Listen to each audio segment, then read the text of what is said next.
We're live. Okay, thank you, Noah.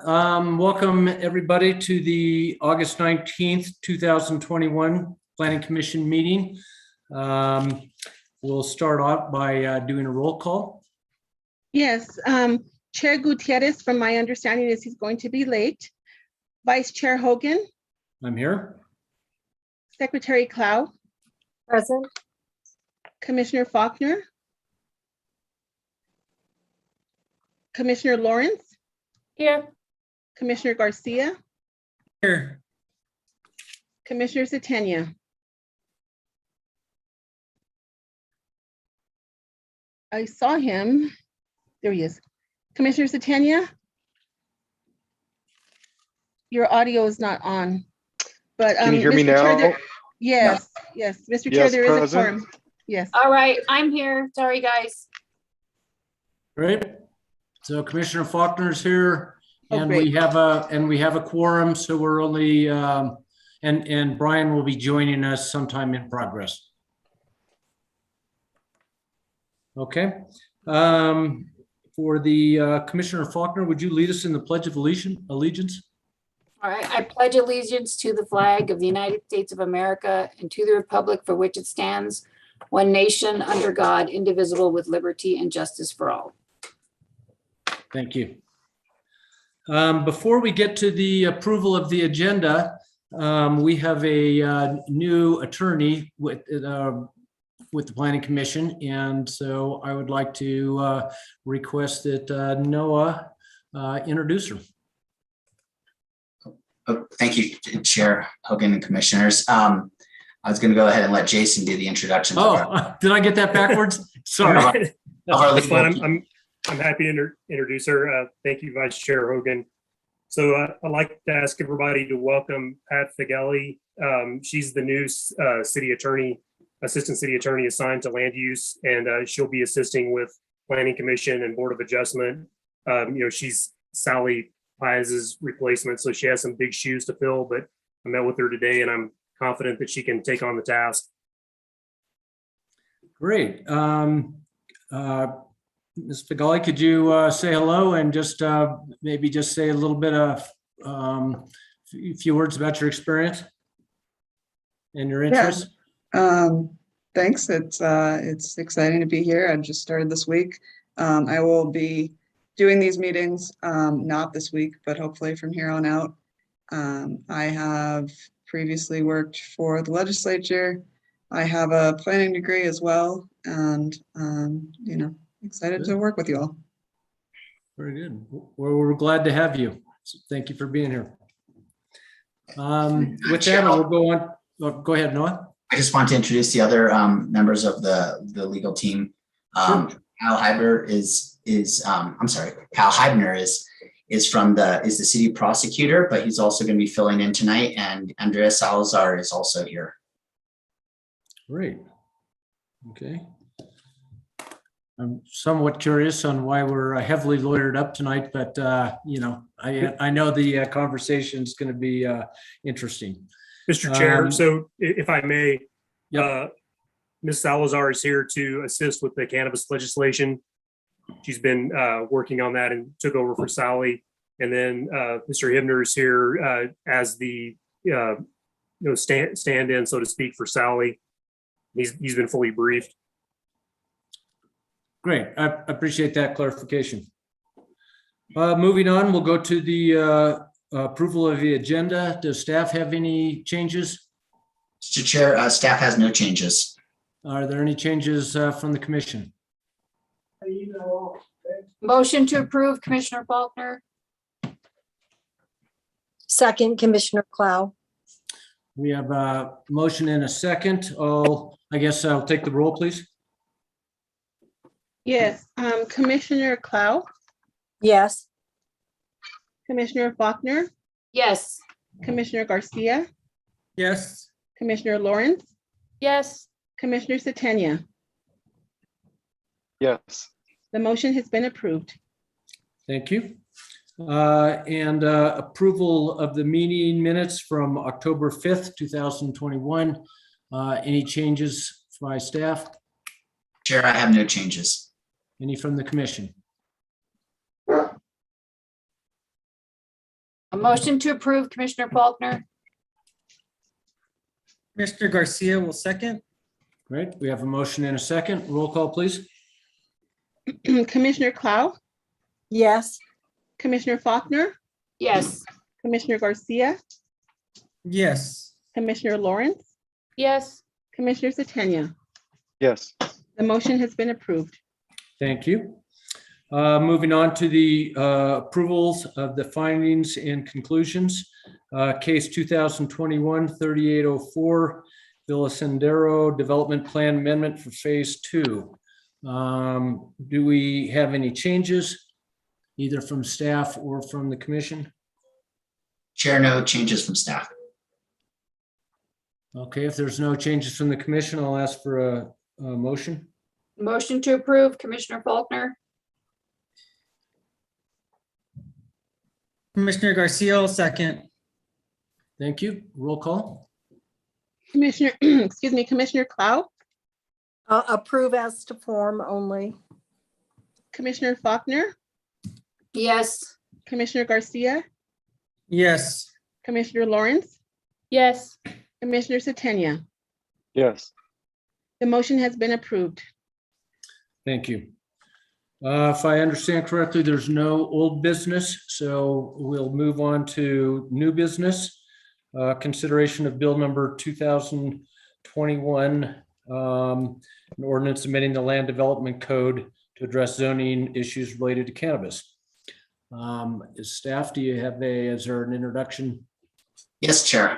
Thank you, and good evening, Commissioners. The proposed legislative changes presented before you tonight are based on recommendations that the Policy Subcommittee has made to the Planning Commission. The Policy Subcommittee worked extensively over the past several weeks to formulate commercial cannabis recommendations, which were presented and discussed at the August 5th, 2021 Planning Commission meeting. Staff then made legislative changes to amend the Land Development Code by adding a new category of specific uses, which are commercial cannabis establishments in the Santa Fe City Code, SFCC 14-6.1-1, which is the table of permitted uses. The bill further aims to clarify in which zoning districts the various types of commercial cannabis establishments would be permitted and adopts a minimum distances between cannabis retail establishments, schools, or daycares. The bill includes proposed changes to subsection 14-6.2H, which are agricultural uses, 14-6.3D2, which are home occupations, 14-12.1, which are the definition, and adds a new subsection in 14-6.2I to adopt use-specific standards for cannabis establishments, including density limitations and operating times. The goal of the proposed legislation is to promote the cannabis economy while protecting the public's health, safety, and the general welfare of the residents and visitors to the city of Santa Fe. The resulting legislation will require review at a public hearings before the Planning Commission and the governing body prior to adoption.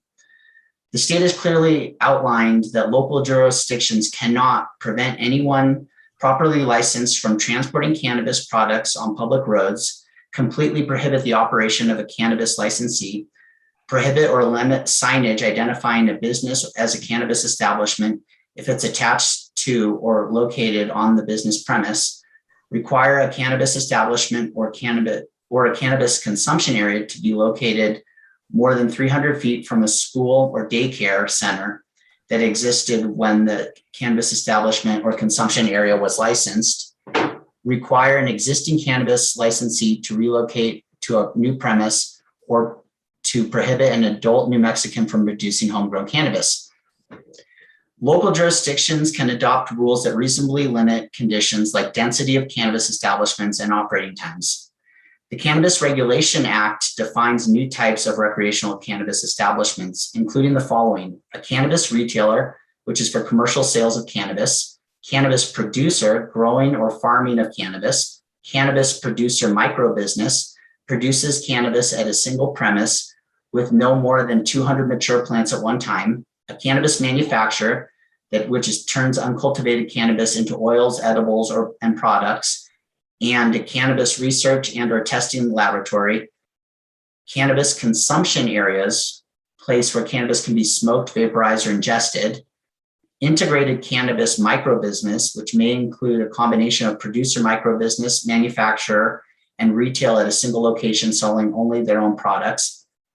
And a vertically integrated cannabis establishment may include a combination of retail, producer, and manufacturer. With that, staff has drafted the following Chapter 14 changes. So the first one is what we label as commercial cannabis establishment.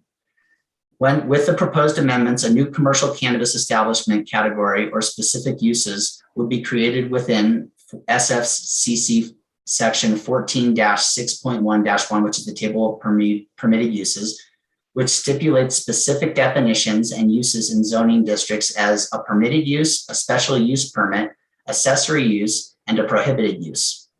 The commercial cannabis establishments would be divided into 4 classes for production.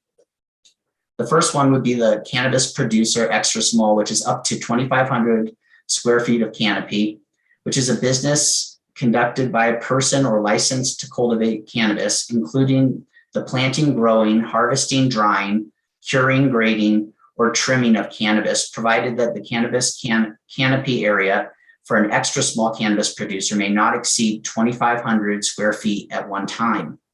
This would be permitted indoors by right in the I-1 and I-2 districts. It would be permitted indoors or outdoors with a special use permit in the I-1, I-2, C4, and BIP districts. The next category that was put into the legislation was a cannabis producer small, which is 2,500 to 5,000 square feet of canopy area, and is a business conducted by a person licensed to cultivate cannabis, including the planting, growing, harvesting, drying, curing, grading, or trimming of cannabis, provided that the cannabis canopy area for a small cannabis producer may not exceed 5,000 square feet at any one time. That would be permitted indoors by right in the I-1 and I-2 districts, and permitted indoors or outdoors with a special use permit in the I-1, I-2, or it would be permitted outdoors with a special use permit in the I-1, I-2, and permitted indoors or outdoors with a special use permit in the C4 and the BIP. Next category is a cannabis producer medium, which is 10,000 to 22,000 square feet of canopy indoors or up to 1 acre outdoors. This is a business conducted by a person licensed to cultivate cannabis, including the planting, growing, harvesting, drying, curing, grading, or trimming of cannabis, provided that the cannabis canopy area for a medium cannabis producer may not exceed 22,000 square feet at any one time, or 1 acre if growing will occur outdoors. This would be permitted indoors in the I-1 and I-2 districts with a special use permit outdoors in the I-1, I-2 district, or permitted indoors or outdoors with a special use permit in the C4 and BIP district. The next category is the cannabis producer large, which is over 22,000 square feet of canopy area, is a business that's conducted by a person licensed to cultivate cannabis, including the planting, growing, harvesting, drying, curing, grading, or trimming of the cannabis. The cannabis canopy area for a large cannabis producer may exceed 22,000 square feet, and that's permitted indoors or outdoors with a special use permit in the I-1, I-2 districts only. The commercial cannabis establishments would further include the following 2 categories for manufacturing. Cannabis manufacturing heavy is a use that involves compounding, blending, extracting, infusing, packaging, or otherwise preparing a cannabis product using volatile solvents, e.g. butane, heptane, hexane, or propane, and that would be permitted indoors in an I-1, I-2, or BIP district. The next category is cannabis manufacturing light, is a use that involves compounding, blending, extracting, infusing, packaging, or otherwise preparing a cannabis product using mechanical methods, non-volatile solvents, or no solvents, which would be permitted in C2, BCD, I-1, I-2, and BIP. The commercial cannabis establishment category would include 2 categories for cannabis research and testing laboratories. A cannabis research laboratory is a facility that produces or possesses cannabis or cannabis products for the purpose of studying cannabis cultivation, characteristics, or uses, provided that a cannabis research laboratory that conducts heavy cannabis manufacturing activities shall be classified as a cannabis manufacturing heavy. permitted in the C2, BCD, I1, I2, and BIP districts. A cannabis testing laboratory is a facility where cannabis products are sampled, collected, and tested, provided that a cannabis testing laboratory that conducts heavy cannabis manufacturing activities shall be classified as cannabis manufacturing heavy, which is permitted in the C2, BCD, I1, I2, and BIP. The commercial cannabis establishments would include one category for retail cannabis. A commercial cannabis retailer is a business conducted by a person that is licensed to sell cannabis products directly to consumers who are 21 years of age or older. That would be permitted in the C2, BCD, I1, I2, BIP, SC1, SC2, SC3, and MU districts, but limited in the MU districts to from hours of operation from 7 to 10 p.m. only in the MU districts. The commercial cannabis retailer use would only be permitted if not located within 300 feet of an existing school or daycare center, subject to density limitations set forth in subsection 14-6.2I, and would be limited to the operations hours from 7 a.m. to 12 a.m. midnight.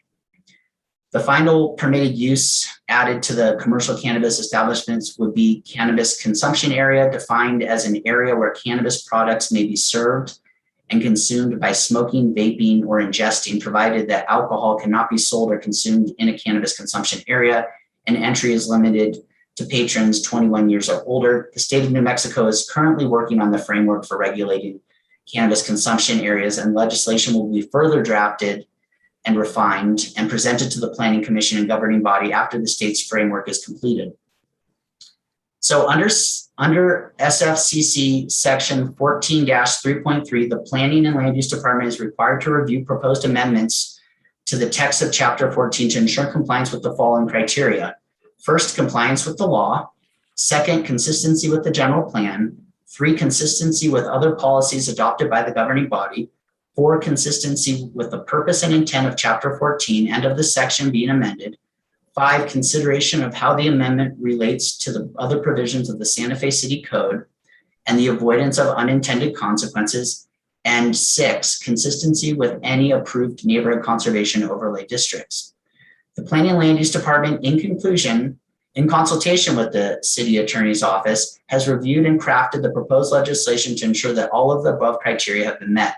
So with that, the action being requested tonight is that the Planning and Land Use Department requests that the Planning Commission and subsequent council subcommittees consider the proposed legislation and make a positive recommendation to the governing body, and that the governing body adopt the proposed legislation. And with that, that's the conclusion of my presentation. Thank you. Thank you, Noah. That was a lot. I'm sure there's going to be some questions on that, but I think before we open it up for questions and discussion among commissioners, Commissioner Faulkner, do you have anything to add from your subcommittee? I think the format we're going to take tonight is some of the commissioners had some amendments. I think there was some confusion because the version of the legislation that we got on the first day when we were reviewing it was not the version that we got later. And so some of the amendments may already been satisfied, but I'm leaving it to the other members of the committee to share their amendments and their comments on the legislation. And so you could open up to Dominic or Janet or Jesse. I think Dominic had some amendments that kind of captured what the rest of the committee felt. Before we do that, perhaps you could just tell us a little bit about the process that you went through. So those of us that weren't on the committee kind of get caught up to speed with where you guys are. Yeah, so basically what we did is we got handed cannabis like staff kind of at the last minute, a little unexpectedly, but I think we all pulled together to get the work done. We went through a process of doing some extensive research. I know that the members of the planning committee contacted other cities. I personally contacted other land use departments in the states that are ahead of us on cannabis. I also worked with the licensing and regulation department at the boards and, oh, I can't remember exactly what it's called, but anyway, it's the department at the state that's working on the cannabis issue. Noah, do you remember what is it called? The cannabis, the leg of the department, I it's, know. It rolls off the tongue. Yeah. Anyway, it's the, I worked with the superintendent of who's in charge of that department for the state, and got feedback from her. And then we talked to the county and got some feedback from them. And then several of us did internet research. We just gathered as much information as we possibly could. And then we kind of decided what we felt we could take on and we couldn't take on. And consumption is one of the areas that we feel like we can work on that a little bit later, because the state hasn't even come up with regulations or policy around consumption. So we really wanted to focus on the parts of the cannabis legislation from the state level that would have an impact sooner rather than later. And at this point, it was production. And so the production licenses are rolling out in September 1. And so we tried to focus our energy on production, which is mostly about growing. And then we addressed manufacturing. We held a series of meetings, some with staff, some without staff, to discuss some of the issues that we couldn't work through via email. And then we held meetings, kind of a closeout meeting to say, this is what we want in the recommendations. And I think that kind of covers the process we did. We have a process that we gave to the Planning Commission, not related to cannabis specifically, but in general. And I think we've done our best to adhere to our process of addressing policy as a team. And, you know, I think given the time frame that staff and the committee were given to work through this issue and to come up with some kind of substantive policy, I think as a collective, we did as good a job as could be done. And I do want to thank the members of the committee, because they really put in, I've rarely seen volunteers put in as much time as they put in on top of their extensive job, the needs of their jobs outside of this and their personal lives. I know that I can speak across the board. The committee members gave up weekend time, evening times, and often a lot more than once. And so I think they deserve a lot of credit for being dedicated to this issue and doing the best job that could be done. And so I just appreciate their efforts. And then staff also did a really good job of trying to get this done in a short period of time. So I think altogether, everyone did the best they could. Well, we really appreciate the effort of both staff and everybody on that worked on the committee and put those kind of hours in. I'm sure I'm not alone in wondering from your research, especially across other communities, were there certain seminal issues that really came to the surface that you guys had to struggle with in terms of, impact on community, things like that? Is there any way to summarize that? I can speak to my experience on the research that I did, and then if any other members of the committee want to speak to what they kind of their walk away from some of this research was, I jump in. I know that one major thing that we discovered was that New Mexico is trending towards breaking down production, and primarily production into like the number of plants. And in other states, that is shown to be folly. And other states are saying that it's better to do it by canopy size for zoning reasons. like for licensing, what the state's going to be doing, it's okay, but for zoning purposes, as far as buildings and structure and infrastructure, the canopy measurement, and Dominic can speak to this much better than I can, because he really was the one who landed on this bit of information. The other one was that a lot of consumption is not happening in the form of smoking cannabis. There's a lot of eating of cannabis. I think the one I heard from a lot of cities was one of the issues they face is people smoking cannabis openly on the street because they feel it's legal. Individuals will smoke on the street outside of the cannabis consumption areas. And one of the problems we're going to face in New Mexico is that in New Mexico, that's a misdemeanor. And so the law enforcement is going to have a challenge about how many resources they want to dedicate to dealing with misdemeanor level crime, given the extensive crimes like cities like Albuquerque are facing. And so that's one we couldn't address because we're not the police department. We are concerned with zoning and land use issues, but that is something that's an unintended consequence. And homelessness was another one that I heard a lot from land use departments in other cities, like in Las Vegas and in Fort Collins and in one or two places in California, is that the homelessness went up and no one's quite sure why. But anyway, I would like Dominic to speak to, if he can, to speak to the difference and why going by canopy when it comes to zoning makes more sense than the number of plants. Do you mind, Dom, stepping in? Commissioner Satania? Thank you, Vice Chair Hogan. Yeah, I can speak to one of the issues in terms of, categorizing different producers or different types of production and dealing with the built environment is really best done by square footage. And one of the issues that we saw is that by the state's definitions, it's limited to number of plants. And to Pilar's point, for example, micro businesses, cannabis producer micro business is defined by the state to include 200 total mature cannabis plants at any one time.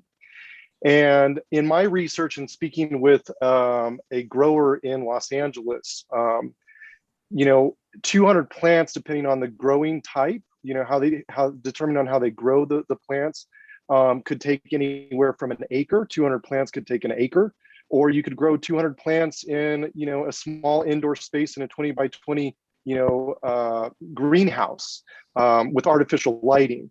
So the number of plants really doesn't support us in being able to regulate the built environment. Zoning, obviously, there's the aspect of zoning, which is determining where we want growing to take place. But again, when you're dealing with the built environment, square footage, and limiting or putting caps on square footage so that it creates clarity within the legislation is important. So that's what we try to do. Now, to Pilar's point, the document that we received last Thursday, the day before the Planning Commission received their packet, is slightly different than what's actually being presented tonight. So there's been some things that are lost in translation between the memorandums and the letters and what you're seeing this evening, that we would like to take this time to make sure that we're making those recommendations, making those amendments so that it's clear before it goes to the governing body. Thank you, Commissioner Satania. Maybe before we move on, I don't know if Noah, are you the best to address the difference between the information that was sent out originally and then the second version? Yeah, so basically the policy subcommittee had made a meeting and they had a meeting and came up with some recommendations, but we were on a timeline to get this printed and distributed. And I think it was just, so I sent out something and then I fixed it in the morning and sent out the correct version in the morning. So not even 12 hours later, but I was quickly getting that sent out. And I think, one of the primary differences is the elimination of micro producer and micro business, and any reference micro. I would say, that the states, like to Dominic's point, to Commissioner Satania's point, and to Commissioner Faulkner's point, the state did define 5 different levels of producer, and they are categorized by numbers of plants. Albuquerque and also Santa Fe County are drafting it by number of plants to be consistent with the state. This will be unique to Santa Fe canopy size. And then the elimination of micro business and vertically integrated micro businesses will be unique to Santa Fe. Since the county has now passed legislation, and we've seen now Albuquerque's drafted legislation. So that is a fundamental difference between, I think every municipality is going to choose different. And I think one of the big questions that came out of the recommendations from the policy subcommittee was distances and from between retail establishments. And I think that is left up to the Planning Commission to make a recommendation to the governing body. You know, a lot of this may change going through the subcommittees and at the governing body level, but again, you know, that was some of the stuff that had happened. But to get back to the main question, there was a draft that went out one night and then had strike throughs. And then there was just a draft that came out the next day that had elimination and revised language in the recommendations. Okay. Again, before we move on, are any commissioners have anything further or questions regarding the 2 different versions? Sounds good. Okay. Vice Chair Hogan. Yes. Wait. Commissioner Yeah, Stratina. sorry, I had my physical hand raised. Yeah, sorry. just to follow. And I Just just, a- I have my hand up, Janet. Oh, But go, Janet has her hand up. I'm sorry. I am. I've raised hand. And I think the city attorney, Andrea Salazar, has her hand up as well. Got it. Okay. Sorry, I didn't have my side screen up. So, Commissioner Clow, were you speaking? I just wanted to point out that there was a third issue that, backing up a little bit, that there was a third issue that we discussed that is a sensitive issue, and that is density of retail. And there was discussion, Vice Chair Hogan, at the last meeting that you were not present at, that the city of Albuquerque has done a moratorium in their downtown area. We had a discussion about that, and while I was in favor in terms of looking at that further, the rest of the committee was not. So we looked at addressing it through density, and the committee, our subcommittee has made a recommendation that the density buffer be 400 feet, which I think we would recommend be currently right now the statute has a blank in terms of the density issue, but that we believe density was an important issue so that, you know, any area of the city would not be inundated with too many businesses. I mean, it's my belief that right now it appears that most of the businesses are outside the downtown area, except one on Guadalupe Street, but that with the legalization of the cannabis, that it's more likely that businesses will be popping up downtown. So we wanted to make sure that we don't change the character of any one neighborhood. And in my opinion, in particular, the downtown area in terms of the character and the culture down there, and also, you know, the economic dependence that a lot of the community has in terms of jobs and other things that the downtown area provides. So you're not talking about necessarily just limiting density in the BCD, but essentially citywide? Yes, the commission believed that it was important to keep, to do it in a uniform throughout the city. I still had a concern whether that, that the effect of that might be, by treating everything the same, might be that the downtown area will get the bulk of the new cases because of the economics of the downtown area and tourism and more people there, more tourists there. And perhaps the businesses will now be drawn to the downtown area as opposed to the medical marijuana, which is more local and people have an easier way to purchase it throughout the community. So I have a concern that by treating all of the areas the same, it might be allowing a push towards things in the downtown area. But we all compromised and agreed that 400 feet radius from property lines would probably work. Hopefully, we can, if not, we can always change it, but work for now in terms of keeping the character of neighborhoods not affected. Okay, I have a couple of hands up, but I'd like to go to Assistant Attorney Salazar first, if everybody doesn't mind. Then Commissioner Satania, and is also the Director Gluck also has his hand up. Thank you so much, Vice Chair.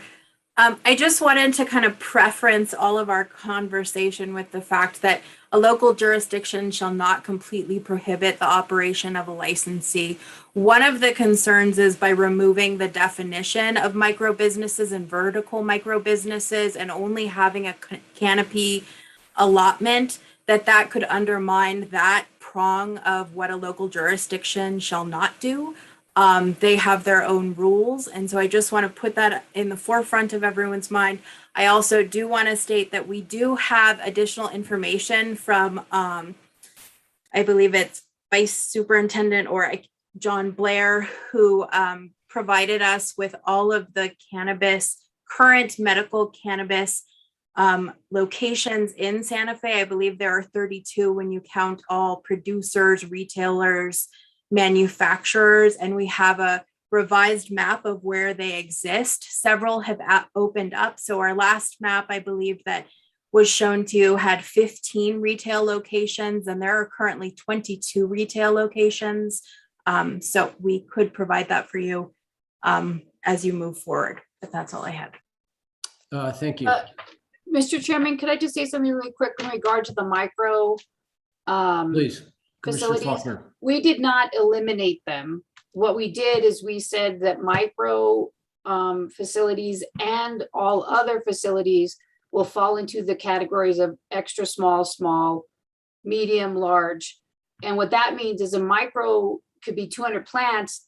That doesn't necessarily make it a small land use issue. And so within within its own category of micro producer or micro, what do they call micro? Anyway, the micro designation. Extra small. The micro designation in the law for the state of New Mexico, we have said that should have categories as well of extra small, small, medium, and large, because the size of the plants determine how much space they're going to take up. So we did not eliminate micro from the conversation. What we said was micro and all other facilities will be categorized either extra small, small, medium, or large. And somehow that got lost in translation, but it is very clear in several of the recommendations we sent staff that we were not eliminating the micro growing at 200 plants. We were just saying that even that could fall into these other categories, depending on what size plants, like what maturity level of plants they were growing. You could have 200 plants, like Dominic said, in a very small space, or it could take up an acre. And that's a land use issue that you need to determine whether it's a large facility or is extra small or medium, so that we know as a city what size of facility we're trying to find a location for, and if the location they've applied for is appropriate for the physical size of the production. And so the micro version of production and all of those businesses has not been eliminated. It was just, we just added it, we had put it together with the other facilities as a designation that it's got to be, there's different sizes for both of these categories of use. And that all of them fall into these categories of extra small, small, medium, or large.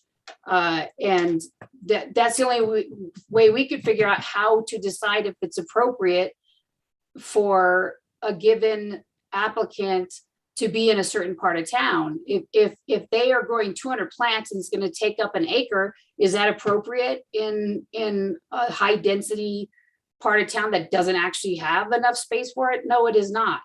And so that's why we had to use the size designation. But again, I have to reiterate, we even asked for micro to be in the table of zoning. So we didn't ask for it to be eliminated. We just asked for it to be given size designation so that it'd be easier for the city to figure out where it's appropriate to put these different manufacturers and producers. Did that make sense, Dominic? Mark, you might want to ask Dominic to clarify that. Okay, I'm just gonna try to maintain a little bit of order here and go to Director Clark, Jason, to see what he has to say. Thank you, Mr. Chair. Also, Commissioner Faulkner, thank you for that clarification. I appreciate it. So I guess just on that note, I'd like to commend the policy subcommittee and staff for working very rapidly and diligently and picking up on a lot of the nuances of this issue. And having said that, I think that's one we definitely need to discuss these here. And I just wanted to point out, based on how rapidly we have been working on this, I think there are a couple of errors in the memo that I just want to get on the record. The cannabis producer large, the last sentence, the cannabis canopy area for large cannabis producer there should be not, after may not exceed 22,000 square feet. And then also there appears that at one point, this memo was cohesive, 2,500 square feet to 10,000.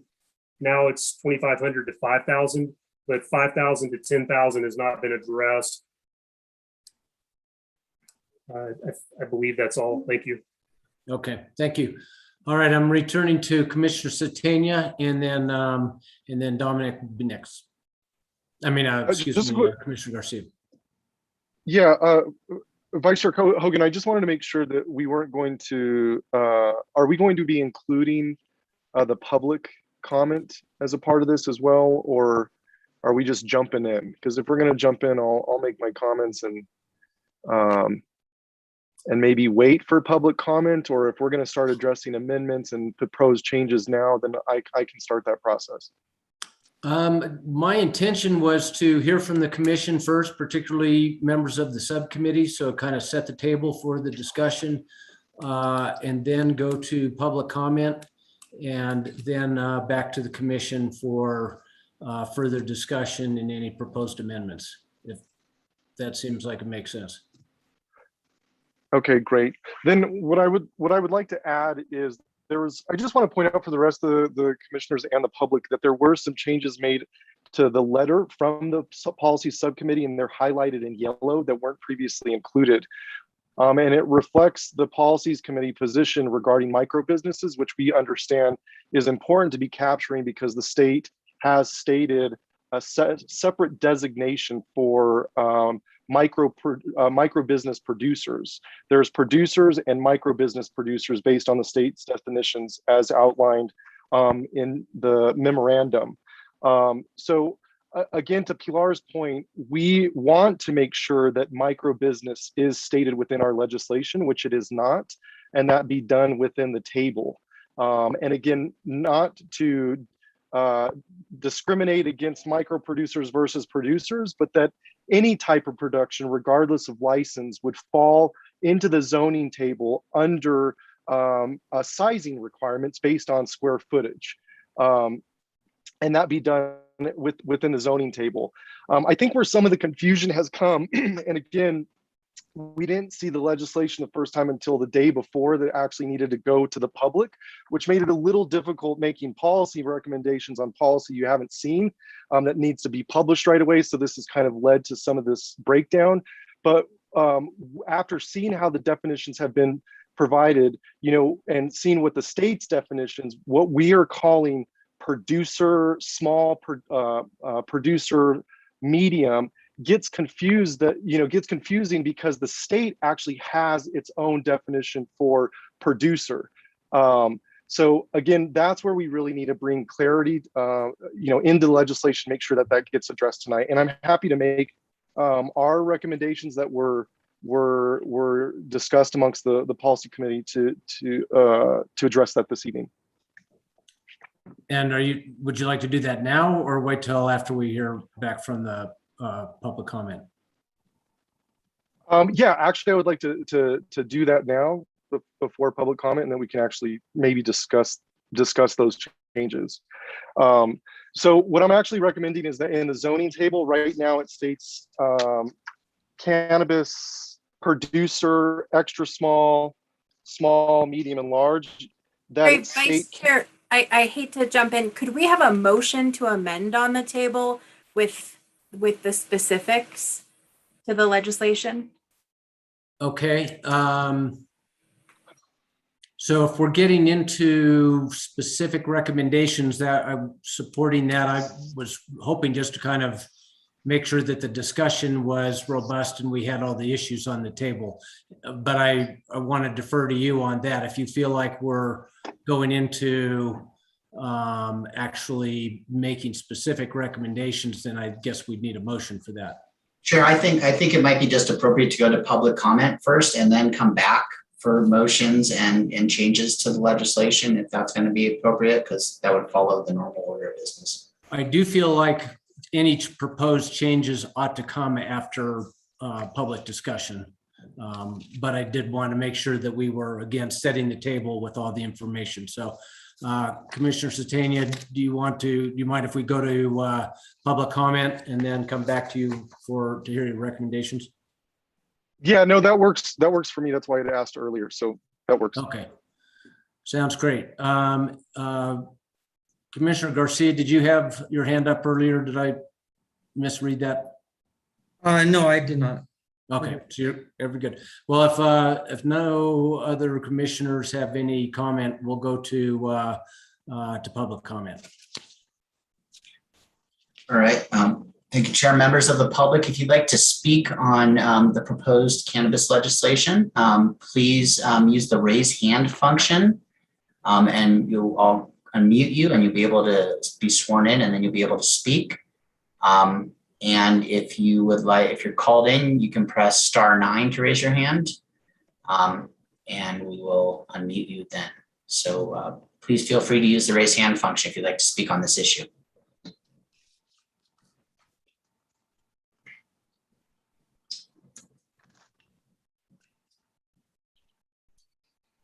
No, are you able to see? Chair, I don't see any hands being raised.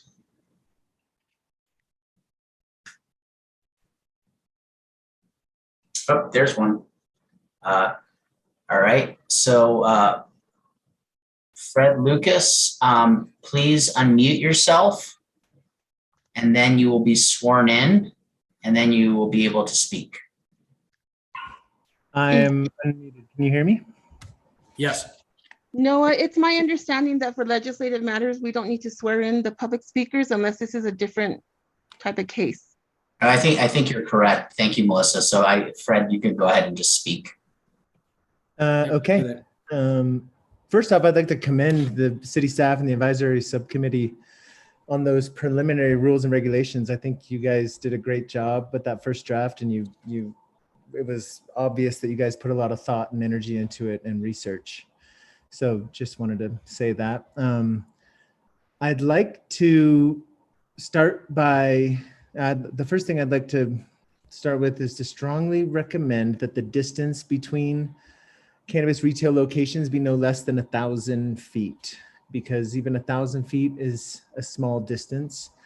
And the last thing I think Santa Fe wants or needs is a dispensary on every corner. And making the distance 400 feet would allow for a dispensary on every block, which I feel is a little more dense than is practical. And Santa Fe, I think the city also needs to consider the aesthetic impact of the density of cannabis businesses in the city, especially in the downtown district. I'd also like to recommend that the city not allow cannabis dispensaries within 1,000 feet of the downtown plaza, because Santa Fe's culture and history should be preserved and allowed to exist free of cannabis retail stores. And even with the 1,000-foot distance between dispensary locations, downtown could still become overrun with cannabis culture and could negatively impact the culture and aesthetic of downtown. And by preventing dispensaries from opening within 1,000 feet of the plaza, it ensures that dispensaries will be accessible without being burdensome on our cultural center.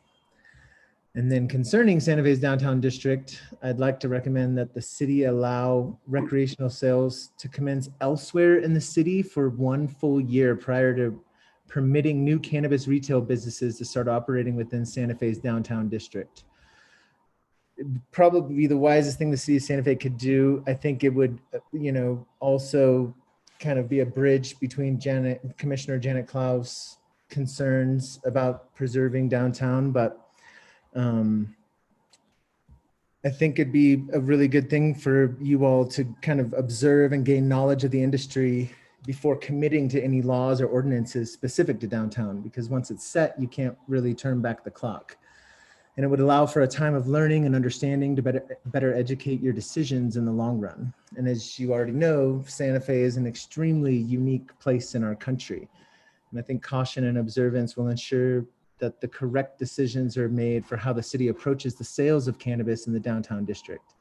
I don't think anyone will be upset about the city taking their time to codify rules concerning cannabis in the downtown Santa Fe area. I think the general populace would rather you get it right than rush it through. And I had a couple comments on the production side. I think the water budgets and commercial water rights should be required for any cannabis cultivation facility. And I know that's in the state code, but they haven't codified it yet. And I feel like whatever they codify for the state regulations, the city of Santa Fe in their land use department could, step up the game and really set an example for the rest of the state and in preserving basically our most precious resource. Also think water preservation methods and water catchment methods should be required for all cannabis cultivation facilities, no matter the size.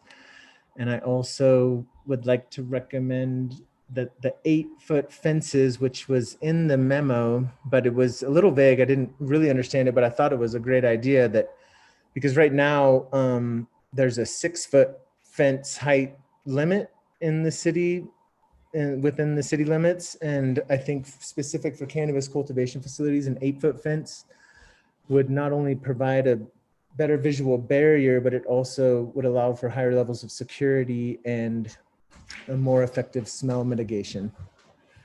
So those are my comments. Thank you, Mr. Lucas. Appreciate those thoughtful comments. At this point, Commissioner Gutierrez, Chair Gutierrez has rejoined us. And so would you like to resume the meeting, chairing the meeting? Yes, I can. Thank you, Vice Chair Hogan. Excuse me for my tardiness, guys. We're at the public hearing. Is that what Mr. Lucas was? Yes. Yes, okay. Any other members of the public would like to testify?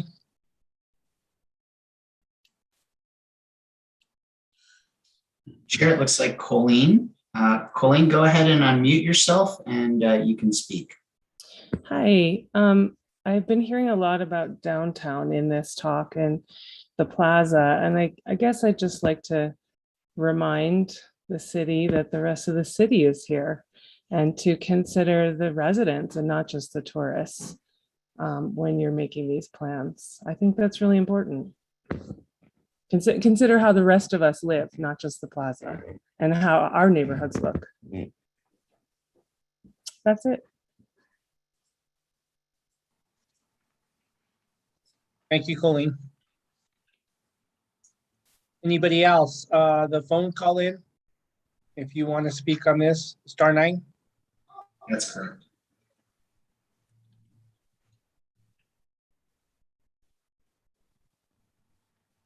I don't see any hands up, but if you want to speak on this, now's the time.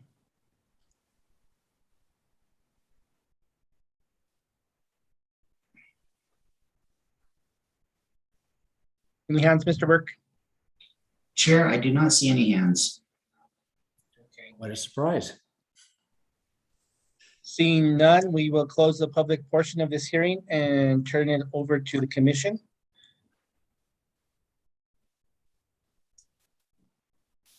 Commissioners?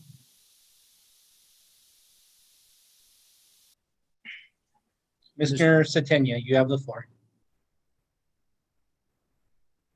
I'm ready to make a proposed or a motion for proposed amendments. Okay, any other commissioners want to, any other input before Commissioner Satenia makes a motion? Chair, I have my hand raised. Like the host now can have their hand raised. Okay. I just wanted to also point out to the fact that we do have density maps. That is kind of the left blank portion of this. The policy subcommittee made a recommendation of 400 feet. Staff doesn't agree with that recommendation. So we left it blank for the commission to decide. We created density kind of like heat maps. I think we showed them at the last time where we could zoom in around town. And we did it at 100, 200, 300, 400, and 600 feet distances. I did want to point that is something that the commission should probably look at making a decision on, so we don't overlook that. Thank you, Mr. Burke.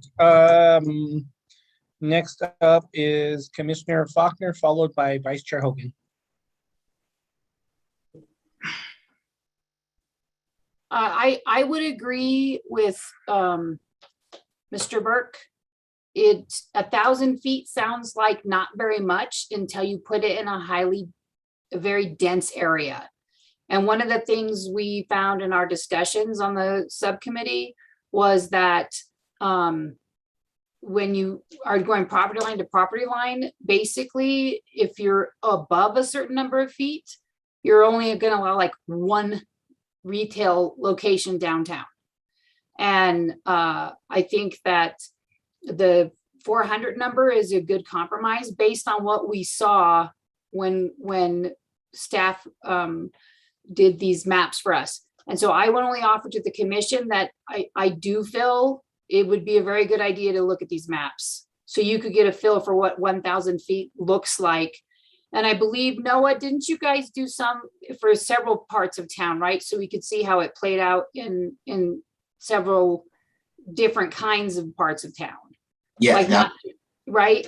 So I would recommend that maybe we don't need to go into a long discussion, but maybe just allow Noah to pop into those maps, and just so the public and the commissioners can see why there was a debate between 200 feet and 1,000 feet and what even just 400 feet looks like when it comes to very dense parts of town. And one of the things we had to consider was the cities that I spoke to, the land use departments that I spoke to, said that there are unintended consequences of this industry, just like with alcohol, and that you want to make sure that it's available in your high tourist zones, because then the cost of dealing with those unintended consequences are being felt by the tourist industry and not by the locals, who are the ones living with the unintended consequences. And that you'd be generating better GRT if you allowed X number of facilities in an economic area, like a commercial area like downtown, because that's where most of the GRTs are being generated. And that's where most of the GRTs that are related to people out of state or out of town are being generated. And that's really where the benefit of the GRT comes into play, is when it's not our own people paying the GRT, it's people who are not from Santa Fe and people who are not from New Mexico. And so these were some of the more complicated things about deciding what the density should be. And then also related to density, one of the issues was equity. The state really felt that equity is really important. And what we didn't want to do, and why we chose, first of all, why we chose a uniform density, was so that some parts of town would not be overburdened with or get more benefit than other parts of town. So if you don't allow it downtown, it's going to be pushed out into the more residential areas. There are some negative drawbacks to that as well. But if you allow it all downtown, then the locals don't have access to the same opportunities that the bigger businesses would. So like a small manufacturer or producer or smaller retail local person wouldn't have the ability to rent the space downtown because it's so expensive. And so it was really trying to strike a balance between the cost and the benefit of this industry and how to make sure it was equitably dispersed throughout the city. So in saying that, I would urge the commission to look at these maps, just so you have a full understanding of what the square footage looks like. And to also, Chair, just to piggyback off that, there's also one other factor that should be considered in deciding this, that existing cannabis establishments that are medicinal right now have the option to become retail cannabis establishments, and they're all over town. There's some in the downtown already, and they have the option, and whatever density limitations get put on them, get decided on, would apply. So those existing ones, they'd have to, be a certain distance apart from other ones. So other new competition or other businesses won't be able to locate within that distance. Thank you, Commissioner Faulkner and Mr. Burke. Vice Chair Hogan, you have the floor. Thank you, Mr. Chairman. I think that this is the part of the discussion that really is most important. I think, we need to take the time to get it right because you've driven through communities where they did not. And it's like 5 retail spaces in a row in the most valuable places in town. And it just, it's kind of a pall. And I really feel like Mr. Lucas's comments, whether we agree on the distances or not, the intention is correct, that it really does sort of change the culture of our streets if we don't do this right. And so I have a couple of questions sort of also related to that. And first off, having to do with schools, I think you're clear about having some distance, 400 feet, I think was in there, from existing schools. On the flip side of that, if a school wanted to locate in an area where there was an existing cannabis retailer, what would be the impact of that on their application for a use? Chair, I think in that scenario, and Vice Chair Hogan, Commissioners, I think in that case, it would be a legal non-conforming, right? So a school could locate closer if that business ceased to operate for 365 days or longer, they would lose their non-conforming status and you couldn't have a business in that location anymore, but the schools could locate closer than 300 feet to a cannabis establishment. So if a charter school or a small school, private school or something found a site, opened it up, and they were or wanted to do that, and they were within whatever the final distance is, they would still be allowed to do that because that would be a choice they would be making? That's correct, Chair. Okay. Thank you. One other one, there was a couple incidences in the last year or so where demonstrated that there are some hazards, fire hazards and explosives and stuff. How is that? Does that have anything to do with the districts that we're proposing for the different sizes and types of processing? I don't really know much about that. I wondered if somebody could fill me in.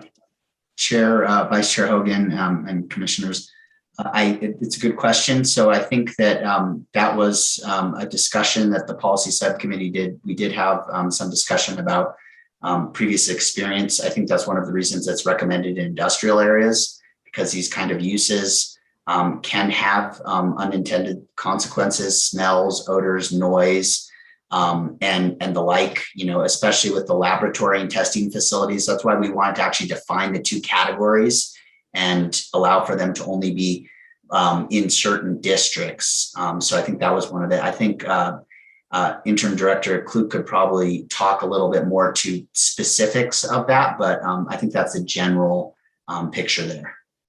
Okay.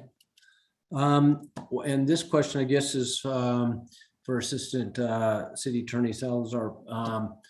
Do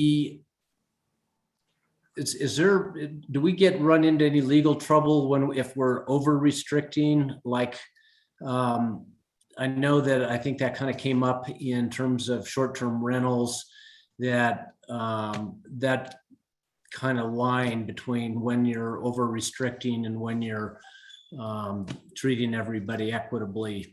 Do you have any comments on that? Chair, Vice Chair Hogan. So in terms of the intent of the statute, Commissioner Faulkner did talk about the equity element and the reason for micro business having an equity element, the intent that this should be available as an economic development device for anyone. So I put that in the forefront because that was the purpose of a lot of the workings in the statute. What could happen with over restriction, and I think you need to all keep this in mind, is that there are 22 established retailers. Right now they are medical. I assume almost all of them will probably turn commercial so that they're both. And if you were to restrict, 1,000 feet from each one of those, that could prohibit anyone from coming into the city. And so those types of issues are really what you need to mitigate, that you are still allowing licensees to establish businesses should they desire to do so, and having restrictions that prohibit any business from operating or coming in and establishing would be in contravention of the statute itself. So I think those are important things to keep. That helps a lot. And so we're kind of looking for that sweet spot. If we overshoot, it's going to backfire, and if we underdo it, we, put our streetscapes at risk. So thank you for that. Mr. Chairman, that's my questions for right now. Well, maybe let me cancel that. Maybe this is a question for the subcommittee. What communities are doing it right, particularly in terms of density? What did you guys find out? Can I answer that? Or does someone else from the committee want to answer? I can also comment on that if you need. Yeah. So for the sake of time, Dominic, why don't you take it? I was just going to comment that in my research and speaking with a producer in LA and looking at their code in addition to Oregon's. Well, just speaking to LA, they actually only allow the production of cannabis in industrial areas. And it just hit me. Mark, are you referring to retail or production? I think my focus of my question is more related to retail. To retail. Okay, Pilar, you're going to have to take that one. I thought the question was referenced to production. Mr. Chair, is it okay if I field this? Yes, of course. So I think we're getting off, like, kind of down in a little bit of a rabbit hole in that we haven't done, we're doing retail, I guess. So what we found, at least what I found in calling all these cities, is it depends on the culture of the city. There are some cities that really like the cannabis culture, and they have whole areas of the town dedicated to it. And there's some areas that there's some cities that are kind of lukewarm about it. So they have it dispersed throughout the city pretty equitably. And then there's other cities who try to restrict it. And so it really just depends. The thing that I would caution is that I have found that taking the approach that the downtown area is the only important part of town is a dangerous approach, because we have massive residential areas in town that you really don't want cannabis overwhelming residential areas. Right, and right. So that's one of the concerns, I think, that Right. I was at the legislature when these debates were happening. And that is one of the debates that came up, is like, if we allow cities to restrict it in certain areas, they're just going to shove it out to areas that are more where the consequences are of a higher level. And I think that if a city pays attention to what it does about the biggest thing that cities are seeing is that the street people are just walking on the street smoking their personal supply, and the consumption areas aren't the problem. The retail areas aren't the problem. The problem is that you can't get the police force to dedicate enough resources to misdemeanor offenses, right? So where there's a flaw in the law is that, in my opinion, is that the law made just walking around with your own joint and smoking it a misdemeanor. And the cities are not having trouble in consumption sites or retail sites. They're having trouble with just open use throughout the city. And so that's the part that needs to be considered. I know that when we worked with staff on the consumption, considering the consumption sites that would have would be smoking sites, there's going to be some pretty hefty clean air restrictions put on those sites that's one of the things we're working on, is going that direction. But the retail sites, it's perceived that the problem is the commercial component, the commercial participators of cannabis in the form of the retailers and the producers and the consumption sites are the problem. It isn't. The problem is people openly smoking it because it's legal and it's a misdemeanor, and they know nothing can happen to them for doing it, really. And well, so if I could continue with my question, Mr. Yeah. Chairman, I appreciate your response, Pilar. Really, I was kind of trying to stay a little bit more in the retail, and I am fully supportive of Commissioner Clow's suggestion and the discussion that trying to disperse throughout the community is the best for, neighborhoods and things, people driving, walkability, all that stuff goes at play. And I completely agree that the downtown shouldn't be a concentration for cannabis establishments, and which is why I appreciate the some distance restrictions and want to make sure that we can make them stick. Because like you drive into Trinidad, Colorado, and it's like, it just changes the whole look of the town. It's like every door right in a row, and they are the industries that can support the higher rents. And so if we don't do it right, we'll get too much, in one place. So I'm fully in favor of anything we can do to disperse it throughout the town and avoid heavy concentrations in any one area. I do know that in Denver, I think anyway, when they first legalized that, everybody thought, yay, they can smoke, and lit up outside, and arrest revenues went up dramatically because they were all like sitting ducks. The police are just like, you can't do that. Anyway, I think everybody kind of adjusted over time from what I can tell. And I'm assuming that there'd be a bit of that here, but at some point they know you can't be drinking hard alcohol, on a street corner, not that people don't do it, but it's not publicly acceptable. And I think we'll find that will be true in Santa Fe as well. Mr. Chairman, I'm going to relinquish my position now. Thank you, Vice Chair Hogan.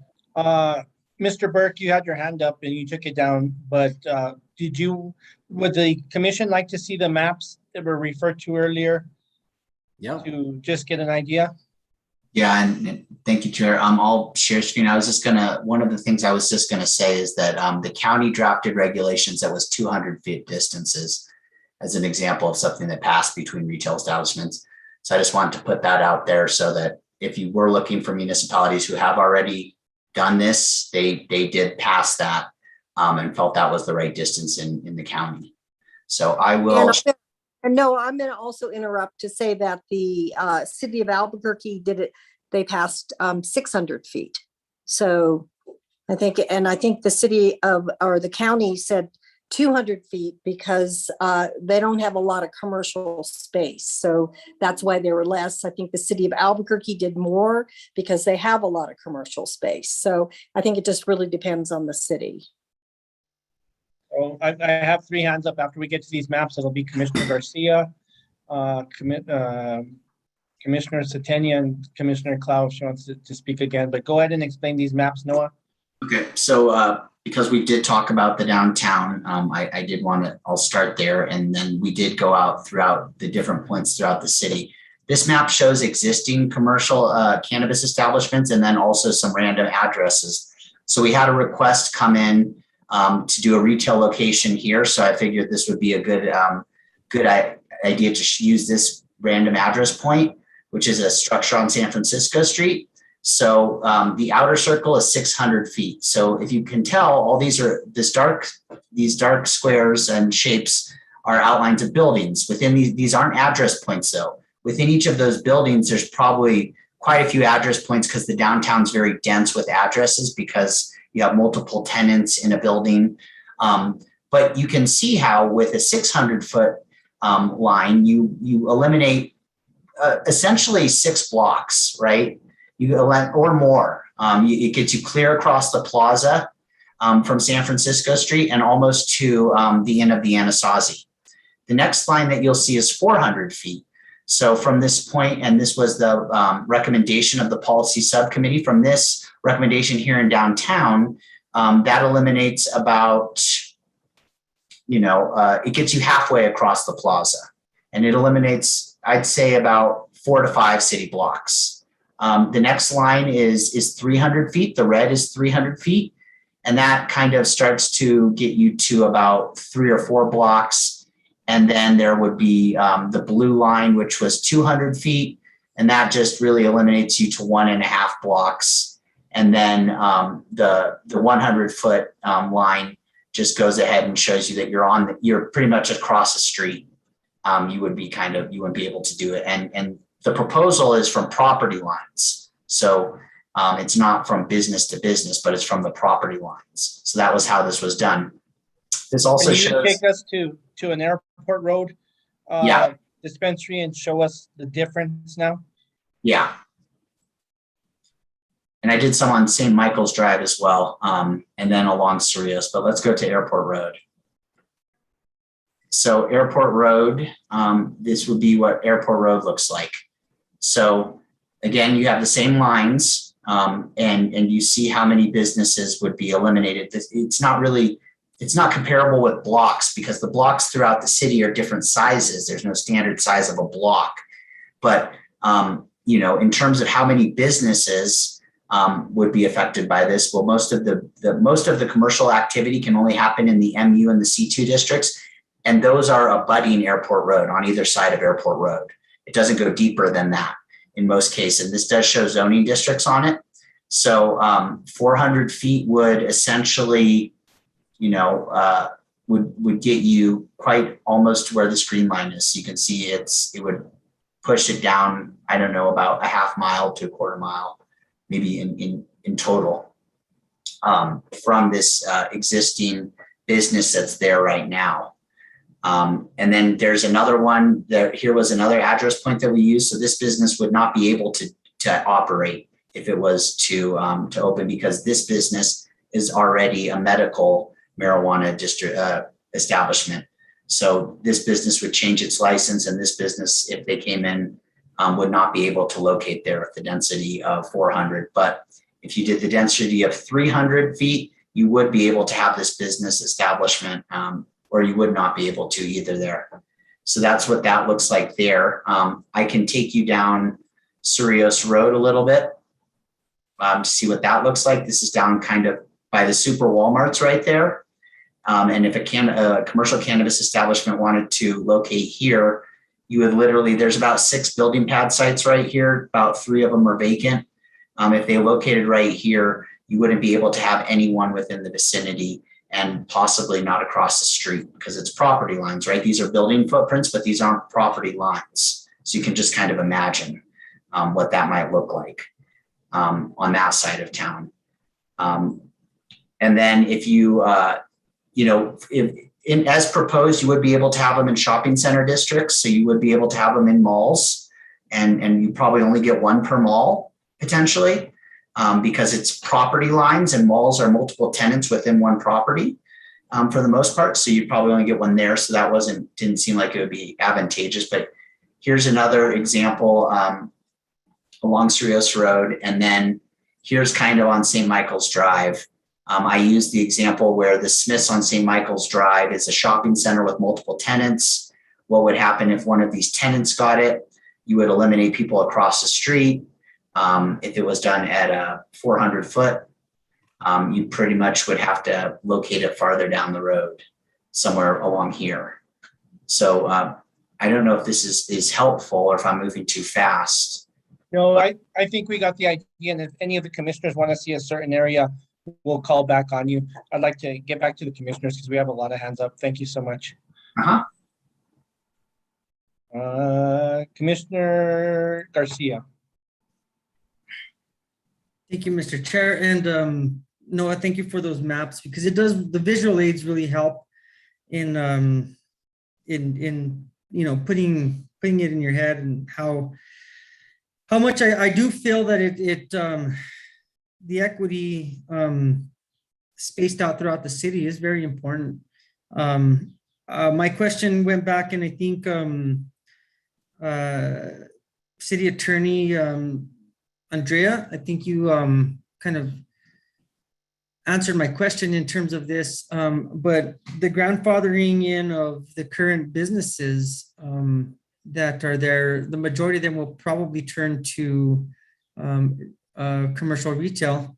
And so having the distances, I think, is going to be very important. I don't know who can answer this question, but so we're talking about retail, but how does the production versus retail versus manufacturing work in all of this with distances? And we're just talking about retail, is that correct? For the distances? That's correct. So what happens when somebody has a retail place and they want to do production and manufacturing? How does that work for distances? Chair, Commissioners, Commissioner Garcia, thank you for that question. So that'd be what we consider a vertically integrated cannabis establishment, where they touch on multiple categories of commercial cannabis establishments, and they would have to be permitted in the district, and they would still, since they have the retail component, they would still be subject to density with another retail location. But since there isn't a density component for production or manufacturing or testing, then that component is left out. So if there was another production facility within, X amount of feet, that's fine. But if there was another retail establishment within X amount of feet, then we wouldn't allow for it. So that, again, to me, poses another issue that we're up against in terms of how this is going to play out when it comes to zoning. It looks as if there are plenty of current places of business that do the medical distribution, medical sales up and down Cerrillos Road there near the Baca Street area, it looks like. And so here again, somebody wants to put in a greenhouse in the back of their yard or something. Again, there's so much to this. It's hard to get your head wrapped around every single little detail. I do really feel that there has to be the 300 feet was a little bit of an issue for me. I think the 400 is getting a little bit closer to my thought process. But I'd like to see what other commissioners have to say as far as the distances. Thank you. Thank you, Commissioner Garcia. Vice Chair Hogan, you have your hand up. You have the floor. Thanks. A quick question. When you were looking at the maps that Noah had up, it became apparent that the property size is going to have a humongous impact on adjacent businesses and their opportunities. I'm wondering if it would be possible to use the premises instead of the property. So that like if it's in a shopping center or something like that, that, you know, it's not being overly exclusive. That's all I had. Thank you, Vice Chair. I'm going to ask a few questions. And I don't know if the committee wants to answer this or staff, but as Commissioner Garcia was hitting on questions about existing, it kind of looks like it puts them at an advantage if they're already existing. Was it ever talked about maybe having a grace period before spacing limitations came into play? And whoever wants to answer that. So one of the issues is that that's something that's beyond our scope and our authority and jurisdiction. The state is allowing licenses. The medical facilities are renewing their licenses right now, and they should be all done by the end of August. There's literally nothing we can do to do anything about those facilities. No, I guess I'm asking in reverse, saying there's no limitations if you want to open right now from now till January 1st, 2022.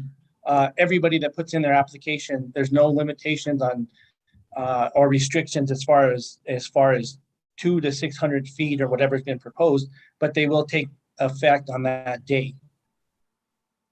Correct me if I'm wrong, Noah, but what we understood was that the state is only issuing licenses that they have promulgated regulations for.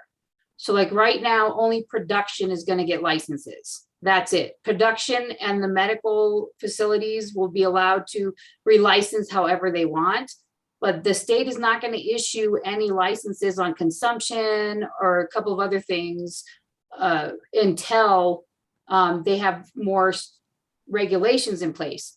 And so as the committee felt that we really couldn't address some of these issues until we see what the state's doing, because we don't want to be in conflict with the state regulations are.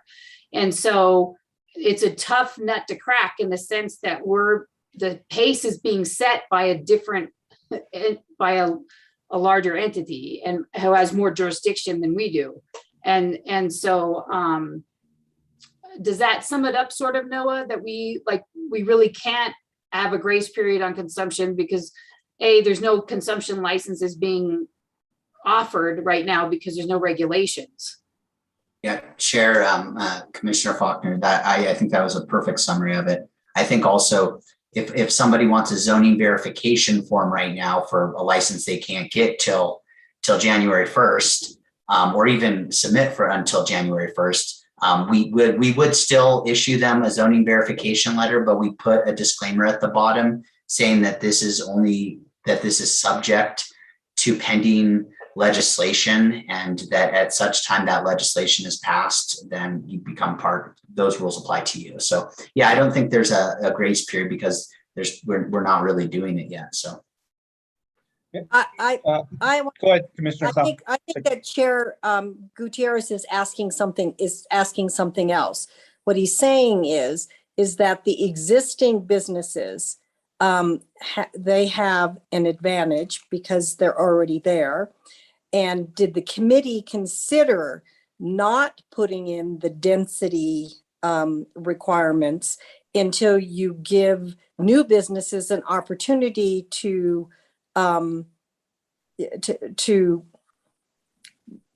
set their business close to the existing businesses? I think that was what the question was. And I think the committee, well, they didn't specifically address that. In essence, we did deal with it by saying we're concerned with density from the very beginning.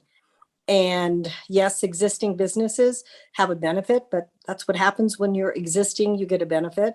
And what we don't want to see is that there be a big rush to areas that are areas that retailers believe are good areas to be in, and then there's a concentration. So I think it was the concern of the committee to put the density regulations in right away to control the density so that no area of the city would take the bulk of the businesses. Yeah, that answers my question. Thank you, Secretary Clow. Mr. Lucas brought up the 8-foot fences. Is that Mr. Burke? If you can speak to, he's talked about 6 foot and 8 foot. Are either of those heights required to get a building permit? Yeah, Chair Gutierrez and Commissioners. Yeah, Mr. Lucas's question was a very good one. So in the recommendations from the policy subcommittee, which was an attachment, we kind of touched on this. So if you're an existing, so if you're a commercial use and you're abutting a residential use, the code right now, as it is written, requires you to have an 8-foot fence or wall against those 2 zoning districts or those 2 uses, and it's actually a solid wall. And so 8 feet is allowed in non-residential districts. I think Mr. Lucas was thinking that the city as a whole has a 6-foot limitation, but actually more specifically, there's a 6-foot limitation on walls and fences in residentially zoned districts. And you can go up to 8 feet in industrial districts.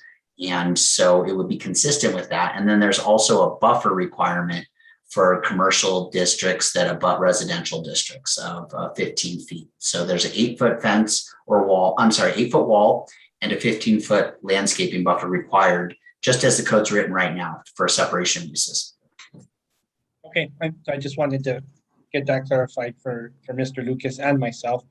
And any other commissioners? Anything else to add? Commissioner Setenia? Yeah, I'd like to make a motion to amend the draft. So let me just start with, I move that we amend on page 32, line 20, where it states cannabis producer, that be changed to cannabis producer and cannabis producer micro business. Also, line 21 on page 32, the next line, state cannabis producers and cannabis producer micro businesses are permitted as provided in table 14-6-1.1-1. Next, that line 23 of page 32, state cannabis producers and cannabis producer micro businesses must comply with applicable state regulations and licensure. Line 14 of page 34, state urban farms, comma, cannabis producers, comma, and cannabis producer micro businesses are allowed to use the following water resources. Beginning on line 10, page 33, read maintenance and operation. Urban farms, cannabis producers, and cannabis producer micro businesses shall be used and maintained. Line 13 of page 33 be amended to state all urban farms, comma, cannabis producers, comma, cannabis producer micro businesses using conditioned soil will be required. Line 17 on page 33 state composting is an accessory to an urban farm, comma, cannabis producer, comma, and cannabis producer micro business and shall be used only on site where any ground level. Then on line 19 on 33 that it states cannabis producer, I'm sorry, line 18 and 19 be amended to say roof level urban farm, comma, cannabis producer, comma, cannabis producer micro business is permitted. And then also on page 12, I'm sorry, page 11, of the draft starting on line 8, that the table be amended to state cannabis producer or cannabis producer micro business, comma, extra small, 2,500 square feet canopy max, indoor growing only. The table also on page 11, beginning on line 12, be amended to say cannabis producer or cannabis producer micro business, extra small, 2,500 square feet canopy max with outdoor growing. Page 12, starting line 1, the table be amended to read cannabis producer or cannabis producer micro business, comma, small, 2,501 to 10,000 square feet canopy indoor growing only. Line 5 be amended to state cannabis producer or cannabis producer micro business, small, 2,501 to 10,000 square feet canopy with indoor growing. Starting line 9 can be amended to state cannabis producer or cannabis producer micro business, medium, 10,001 to 22,000 square feet canopy indoor growing only.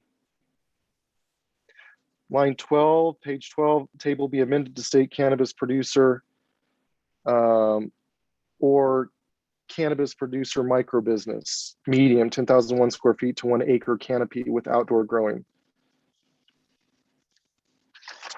And then on page 13, line 1, the table be amended to state cannabis producer or cannabis producer micro business, large, 2,201 or more square feet canopy, indoor growing only.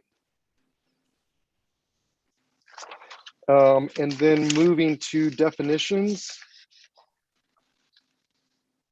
Apologize, Commissioner Satini, I think you read line 1, but I didn't hear a change. I apologize. I'm sorry, line. The cannabis producer large. Yeah, cannabis producer large, 22,001 foot or more square foot canopy, indoor growing only. That's what it currently says. Yeah, so it should state cannabis producer or cannabis producer micro business. Did I leave that out? I'm sorry. Thank you. And there should also be cannabis producer, or cannabis producer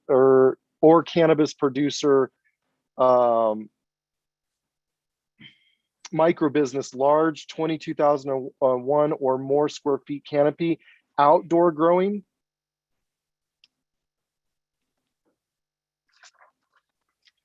And then in definitions, I'm starting on page 46, line 19, section 5, section 14-12.1 of the Land Development Code is amended to add the following definitions. That the definition cannabis producer micro business be included in the definitions.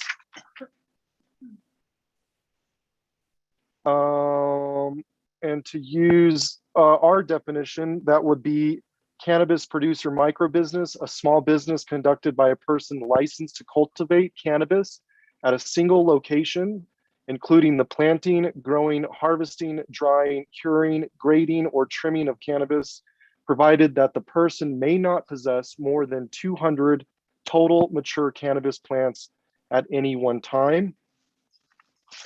And then finally, on page 37, line 19, under density limitation, a new commercial cannabis retailer is not permitted use if the new commercial cannabis retailer would be located within an amend to state 400-foot radius of an existing commercial cannabis retailer. The radius shall be measured from the subject property boundaries. I believe that completes my motion. Commissioner, my pen went dry. Can you restate your motion? I'm just kidding. Yes, I'll go through it. I'm hoping this is recorded for Andrea's sake. We have a motion. Accept Do the I have a friendly second? amendment.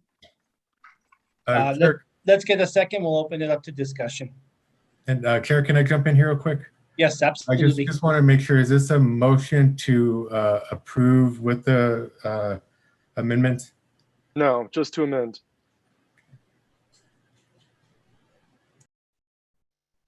We good, Mr. Hibner? Mr. Chairman, can I make a friendly amendment to the motion? Hold on real quick, Vice Chair. Let Mr. Hibner answer, and I think we need to get a second and we can open it for discussion. Okay. Chair, I think that's okay, and I'm going to rely on Ms. Salazar in case I'm off base on saying that's okay. Mr. Chairman, I'll also motion this, I'll second just to continue the conversation. Okay, we have a motion and second. We'll put it up for discussion. Ms. Salazar, you good? You followed us? Everything's okay? You know, I would ask, sorry, Chair, I would ask Commissioner Santaniega, did I say that right? I apologize. I'm terrible with names. There were a couple definitions that I would ask if you could send me if we don't have. Otherwise, I just wanted to clarify, are you changing every portion in the entire bill that's proposed that states cannabis producer, you're adding cannabis producer / cannabis producer micro business? I wouldn't say slash, I would say a cannabis producer, comma, and cannabis producer micro business. Urban farm is included in there, and I don't think that's the best place to address urban farm. I think that was included in the legislation because we have urban farms found in other places in Chapter 14, which is more focused on agricultural, maybe growing, but I'm not going to touch that. So I'm just adding on the state's definition, so there's not confusion with what we were proposing and the naming convention of those categories, so that it's clear. And that we recognize those definitions from the state, but they will fall under, when applied into the zoning, they will be based on square footage. And either license will not be discriminated against with regards to how it will be, depending on what zone they choose. I understand. Sorry, I apologize. I wanted to clarify that technically there were three amendments in your motion. One, to change every cannabis producer to cannabis producer micro business. You did have a further, some had urban farming, but that's kind of your first broad stroke. Your second is to add the cannabis producer micro business definition. And the third is to have a 400-foot density radius from existing subject property boundaries. Yeah, and I think what else is missing there is adding the definition to the legislation that recognizes the state's category of cannabis producer micro business. In addition to these other definitions where you have producer large and producer medium, which I believe are the state's definitions, and are defined by number of plants. Commissioner Satenia, did you also want to include vertically integrated micro business?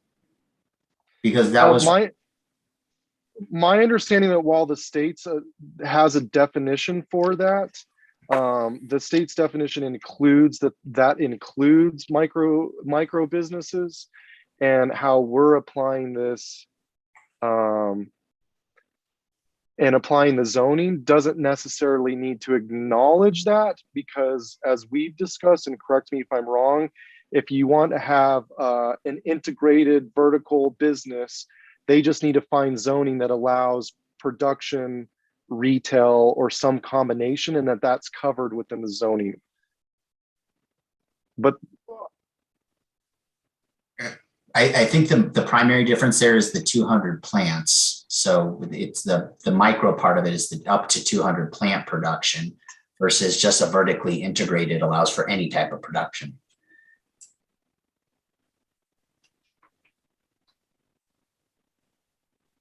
Want to think about that for a minute, Commissioner Satenia, and we'll listen to. Well, this is all new. Again, we're having open discussions about this right now. Where normally we could have dealt with this, before. But I don't know, Noah. I believe that it's important that what we had recommended. I think there was differences depending on how to apply this to legislation, but that micro business be identified. within the table. So we haven't talked about integrated. I got that that's your suggestion, but I'm not ready to include that because that I haven't given that much thought. We haven't had time to discuss that. And we can do that now if you'd like. Let's hear, we have a couple of hands up and we'll get back to that. Commissioner Setenia. Vice Chair Hogan, followed by Commissioner Faulkner. Thank you, Mr. Chairman. And this was my suggestion for a friendly amendment.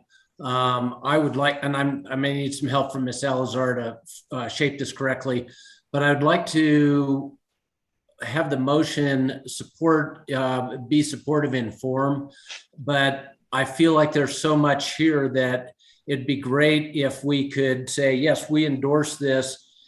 Let's put it into a revised draft that incorporates all this so we can read it and appreciate it on the whole and think through it. We've covered a bunch of different ground and I think we're heading in a great direction. I don't want to derail or delay, but I would kind of like the chance to reread it all put together before we give it a final pass. And I guess, is our recommending position here? That's correct, Vice Chair Hogan. Yeah. Well, anyway, that would be, again, Ms. Salazar, could we make that like approve it to form and it with a, to be finalized at the next meeting or something to that effect? And I don't know if that's even acceptable to the mover. Commissioner Setenia, thoughts? I think that's discussion for everyone.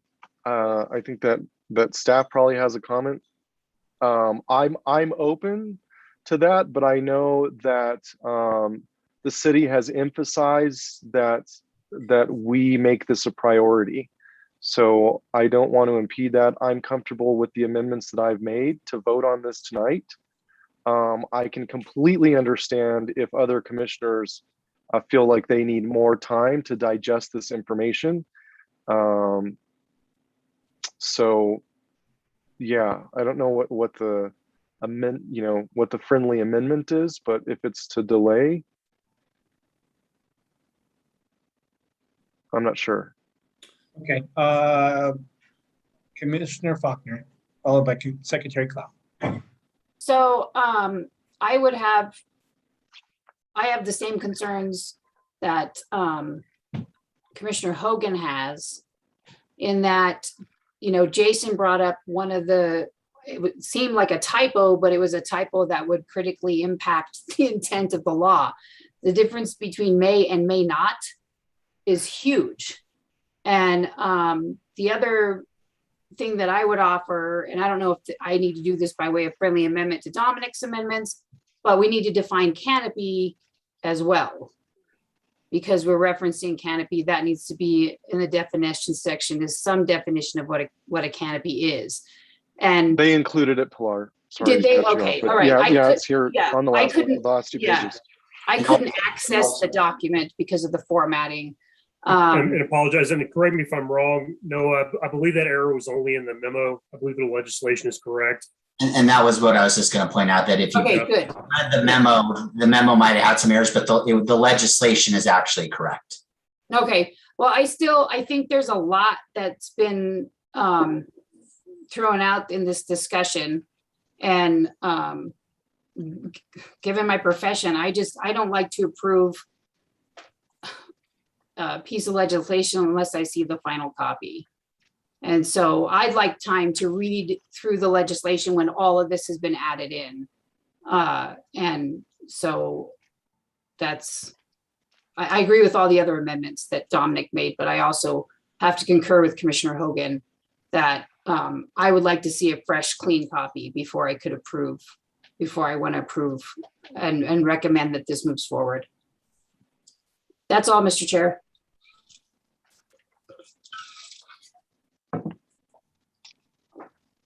Chair, I think you're muted. Sorry about that. Thank you, Commissioner Faulkner. Another thing to keep in mind is the integration that Mr. Burke brought up, Commissioner. Secretary Clow, you have the floor. I think time-wise, it's a problem if we don't address it tonight, because I think the city council is going to address it in 2 weeks. Also, why it might have sounded complicated, what Commissioner Dominic was doing, it's really not. He's just making a clarification and adding in the micro businesses. And he's just adding it in a number of different places. So I think that's basically all that he did. Was, while it sounded like it was a lot, it really isn't. It just should, those corrections probably should have been made before we are addressing it now, because while it sounded like a lot, I believe it really isn't that much. And I'm concerned if we don't get a finished product tonight, we're not going to have input in this. Thank you, Secretary Clow. Mr. Burke, I'm a little confused for clarity before we move on to the other commissioners. What we're doing tonight isn't going to have an effect on what happens September 1st. Is that what was said earlier? Yeah. So what you're doing tonight is, I mean, it does kind of, Chair, it does have a effect on the September 1st looming deadline, in that we haven't passed commercial cannabis production regulations by September 1st. But at this point, we're probably not going to anyways. So I think in terms of like the governing body approving it, right? So I think it's slated, the tentative schedule would be for the governing body to hear proposed legislation at the end of September, with all the subcommittees, quality of life, finance, public works, hearing it beforehand in the next 3 weeks. So I think, there is mechanisms in place right now to hold us through September, just with how the code is written right now. If somebody wants to come in for a production license. Is that what you were asking, Chair? Yes. Yes, thank you. I have a bunch of hands up. It's Commissioner Garcia, followed by Commissioner Faulkner, Commissioner Setenia, and then we're going to Vice Chair Hogan. Director Klug, you want to add something? Thank you. I just wanted to point out, it looks like there is a way forward to the September 29th governing body public hearing, where we could have a planning commission meeting the next, this could be, the proposed amendments could be added to the legislation and brought forward to the planning commission at the next meeting on September 2nd, and still be able to make all the committees that we have on the agenda right now. Which is Finance Committee, Quality of Life, and Public Works. I believe those could all, Public Works could stay where it was, and then we could move Finance Committee and Quality of Life to the meeting later in the month prior to the 29th. Thank you, Director. Commissioner Garcia. Thank you, Mr. Chair. I appreciate that information, Director, just because it seemed like a lot of changes, and obviously I know the nuts and bolts of it is identifying that it's directed towards cannabis producer, and this is or cannabis producer micro business, which we heard all of the definitions earlier. So the other thing is the distance, which I'm pretty comfortable with the 400s. I could go either way tonight. If I would like to see a completed proposal before I vote, but at the same time, I'll stand for others and what they have to say. Thank you. Thank you, Commissioner Garcia. Commissioner Faulkner. So this is going to be a reiteration. We do have time to see a final copy at the next commission meeting, right? If we were to postpone, we wouldn't be left out of the discussion or the decision making. I believe Jason? that's correct, if I may. Yes. Right. Thank you. I just wanted to make sure that I was I mean, understanding. I could go over right now for the benefit of the committee if you like. So No, No, I think I just wanted to, I think part of the anxiety on the part of the committee was I think staff and the committee for a given period of time was under the impression that we had to have this done by the end of August. And that seems to have shifted.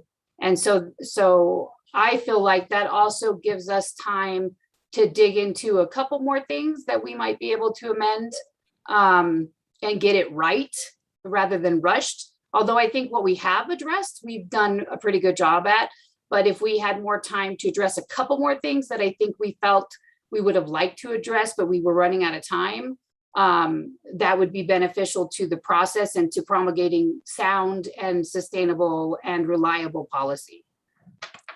So if I may, Mr. Chair, I would like to review the schedule quickly because it sounds like there are some questions about that. And I apologize, a new schedule was offered to the governing body, and I think it was an oversight not to include the planning commission. I apologize for that.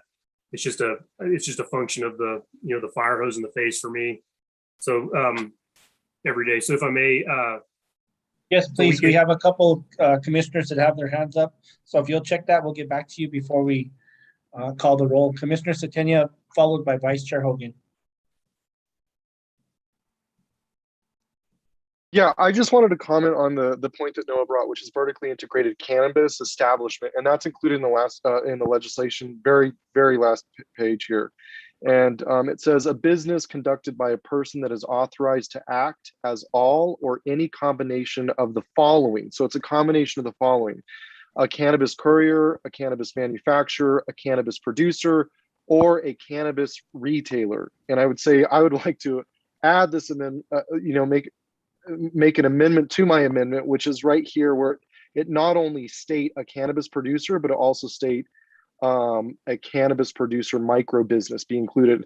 And I guess, Noah, what I would say is that we wouldn't want to include that into the table or into the category of producer,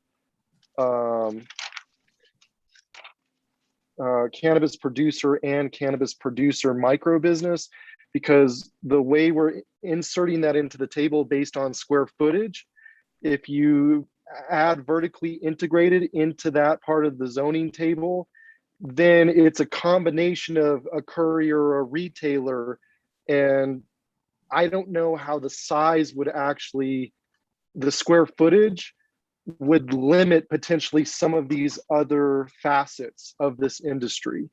And I think, again, when we're dealing with integrated establishments that, and correct me if I'm wrong, if they want to be a retailer, a manufacturer, and a producer, that's fine, but they have to be in a zone that allows them to do all three of those. So again, I think if we include vertically integrated cannabis establishment into the zoning table, I think that would create confusion, and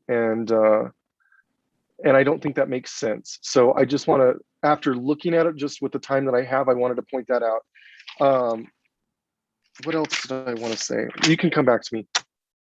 Sorry, that's what I got for now. Chair Gutierrez, thank you. Vice Chair Hogan, and we still have a motion on the floor that we need to. Yeah, thank you, Mr. Chairman. I just wanted to kind of clarify that, I'm not intending to cast any shade on the work that's been done. In fact, the opposite. I have great respect for the subcommittee or the policy committee and the efforts they put in. And I don't have any interest in delaying it. I haven't been eating, sleeping, and breathing it as the policy committee has. And so,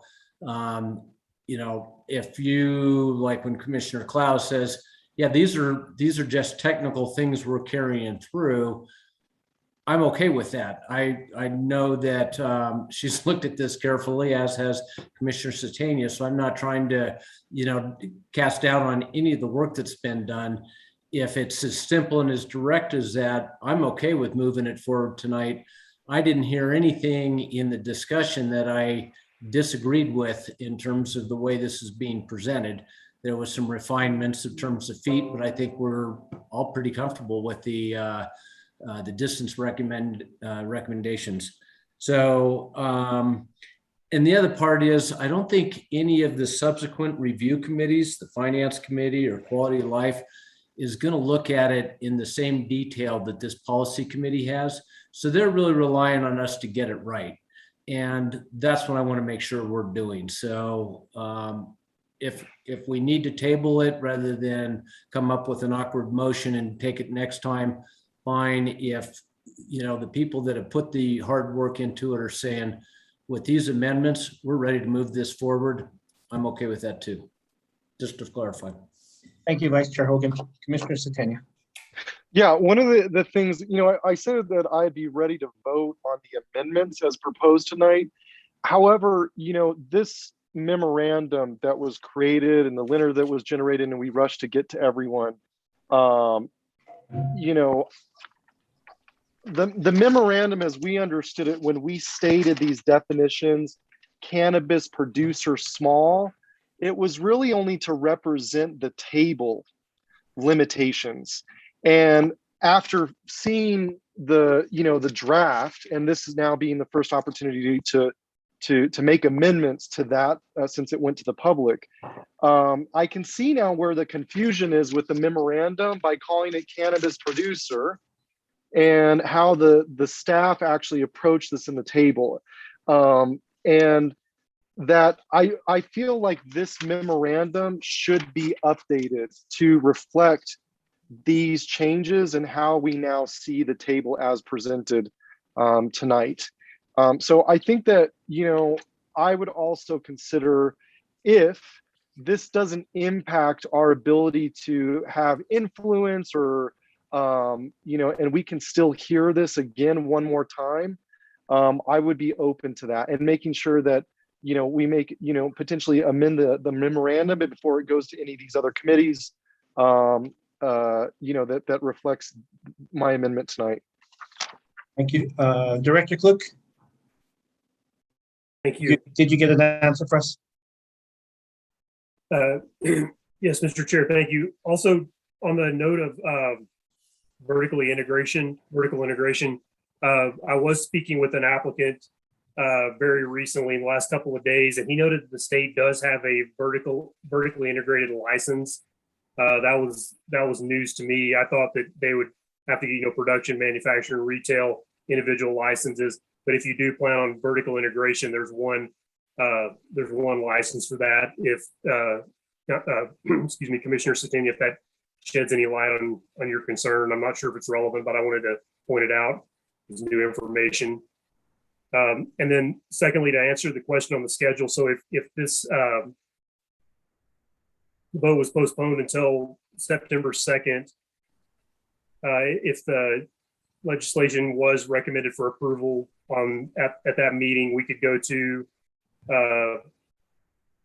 Public Works and Utilities on September 7th, and then Quality of Life on the 15th, Finance on the 20th, and then public hearing at the governing body on the 29th. That schedule was reviewed and amended, or, you know, reviewed and approved for me to submit to the governing body late last week. So I apologize for leaving you all out. It was previously suggested that if it was approved at this meeting, we would go to the governing body to request to publish on 8/25, which we can still do. And then 8/30 Finance Committee, 9/1 Quality of Life, 9/7 Public Works, and 9/29 regular governing body meeting for the public hearing. So all we would be doing is shifting the committee meetings, you know, 2 weeks to the next meeting in September, and still be able to meet the date for the public hearing that we've presented to the governing body. But there's also going to be, just so you know, there's. Thank you, Mr. Cook. Commissioner Satania, hold on real quick, Mr. Burke. They've had their hands up. Commissioner Satania and Commissioner Vice Secretary Clark. Yeah, I think that makes what Director Cook just said, it makes another case for us to potentially delay this and look at this, because you know, New Mexico does have a separate license based on this definition that incorporates many different functions.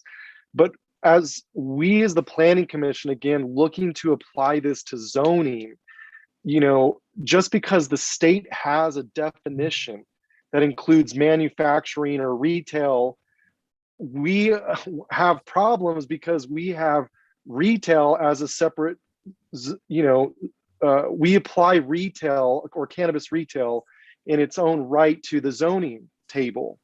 And I don't know if we need to consider including, what Mr. Burke had proposed, which is not only mentioning cannabis producer micro business, and now cannabis producer vertically integrated cannabis establishments. I don't think we've worked through that and have really determined the impact. I mean, I've raised my points, but on the other side of the coin, it's also been stressed that we acknowledge the definitions and categories created by the state, which is why we are highlighting micro businesses and making sure that's incorporated.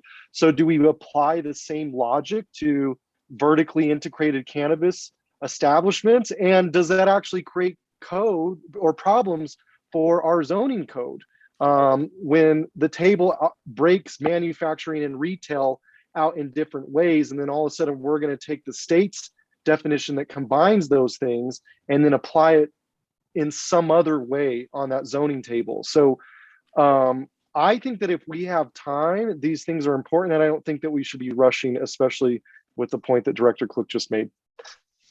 Thank you, Commissioner Setenia.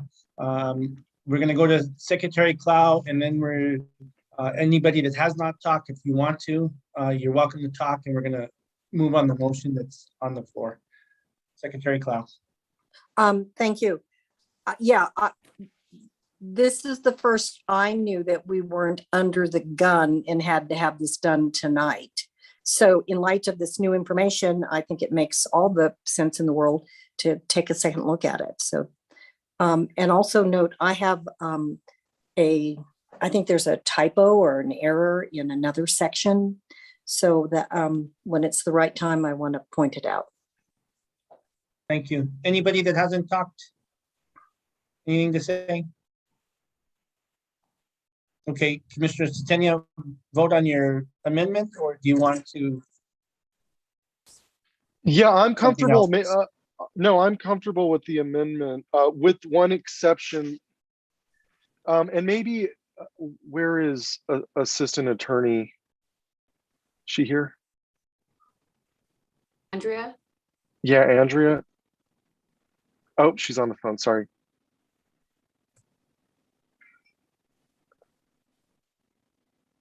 I apologize. No, sorry to do that to you. Would it be easier for you if I change my amendment just to summarize the 5 changes that I want to make? Because I realize there at the end where there's potentially other places that mention cannabis producer where we want to tag on that I might have missed. And maybe rather than going line by line, just making a general statement to amend anywhere that it states cannabis producer or specifies cannabis producer to follow with and include cannabis producer micro business. Would that be easier? Chair. And cover us?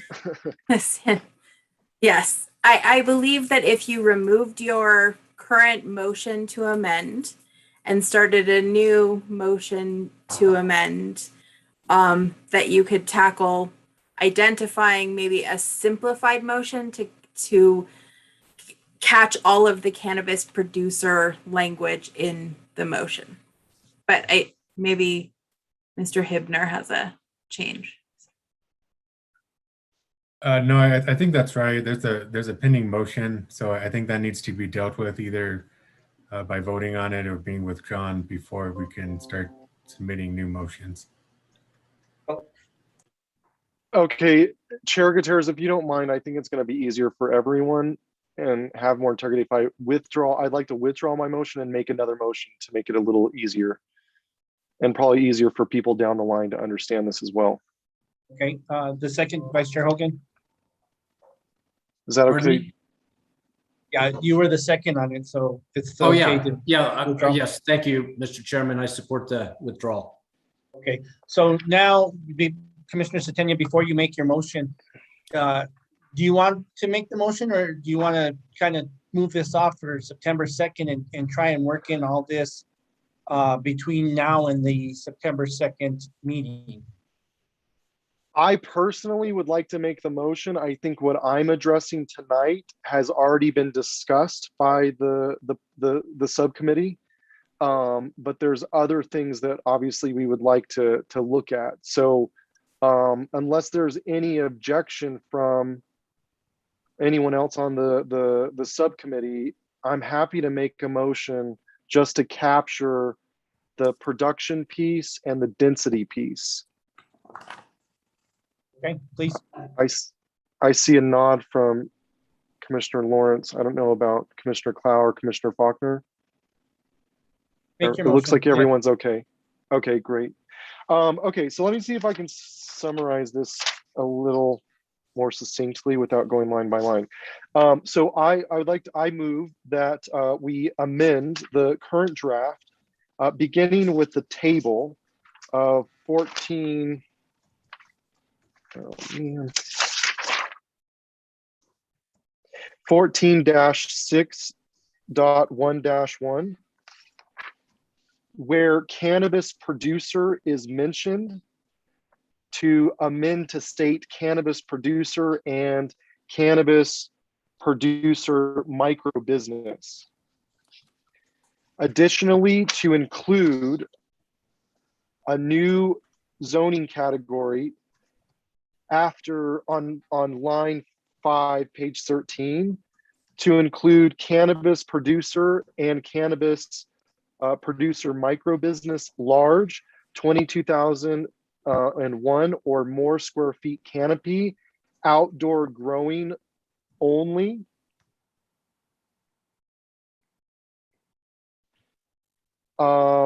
And to match the same classifications as indoor for the time being.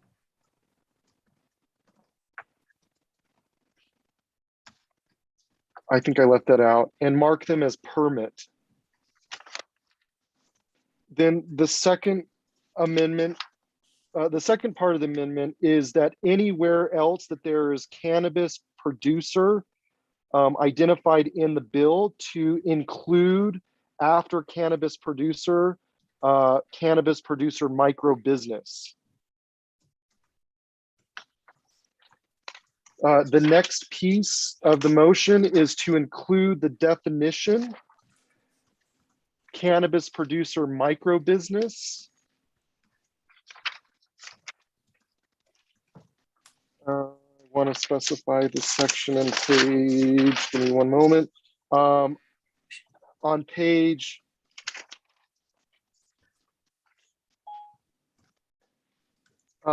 46 and 47 of the draft, under section 5, There's someone else who wants to make the motion. and include the definition cannabis producer micro business. And that definition to state a small business conducted by a person licensed to cultivate cannabis at a single location, including planting, growing, harvesting, drying, curing, grading, or trimming of cannabis, provided that the person may not possess more than 200 total mature cannabis plants at any one time. And then finally, to amend on page 37, line 19, under density limitation, that it shall state a new commercial cannabis retailer is not permitted use if the new commercial cannabis retailer would be located within a 400 foot radius. So that 400 be specified. Commissioner Faulkner, you're not on mute. Just want to let you know. Sorry. That's your motion, Commissioner Setenia? And that should complete my motion, unless Commissioner Clow would like to make a friendly amendment for any typos that she might have noticed. Okay, we have a motion. Do I have a second? Commissioner Hogan will second that. Okay. Okay, the motion by Commissioner Setenia, seconded by Vice Chair Hogan. Ms. Salazar, you have everything you need? You're in good shape now? Perfect. Commissioner Faulkner, you have your hand up. You have the floor for discussion. Nothing. No? Nothing for this. Okay. Anybody else? Discussion? All right, Ms. Byers, if you call the roll. Yes, Commissioner Clow, Yes. Commissioner Faulkner, Yes. Commissioner Hogan, Yes. Commissioner Garcia, Yes. Commissioner Lawrence, Yes. Commissioner Satania. Yes. Mr. Chair, the motion has been approved. Thank you. And so that was just for amendments. We still need to finish this up. Is there any commissioners or motion? I have another amendment. Okay. Commissioner Secretary Cox? On page, yes, I think there's a typo. It doesn't make sense to me. So I need Andres Salazar's help perhaps, or Noah's help. On page 41, VIII, which relates to, it says the following activities are prohibited within residential zone districts. And then you go way down to VIII. And it says use of any structure or conduct of any business or home occupation for any cannabis establishment or commercial cannabis activity. So I understand the use of any structure, but I understand or conduct of any business. Is it the conduction of any business, or what is that supposed to be? Doesn't make sense to me.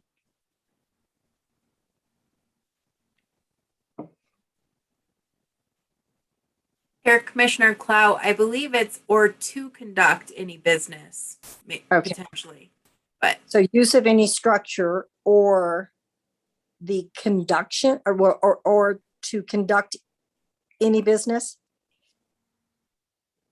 I believe that seems more clear, but I also would probably defer to Noah. I mean, or do we even need it? Use of any structure or to conduct any business or home occupation for any cannabis establishment. It's probably or to conduct any Or business. it might be for. It could be use of any structure for, or no. I see where there is a potential. Sorry, I'll let Noah speak. I think that, I think it was to conduct. Okay.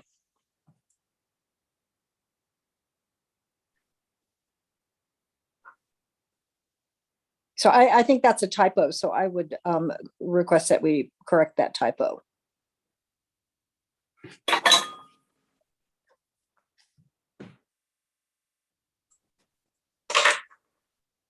Correct it to what? And I'll second. Well, I think okay, so it starts out with C, the following activities are prohibited within residential and, let's see, within residential and residentially zoned districts. Then you go down to 8, use of any structure or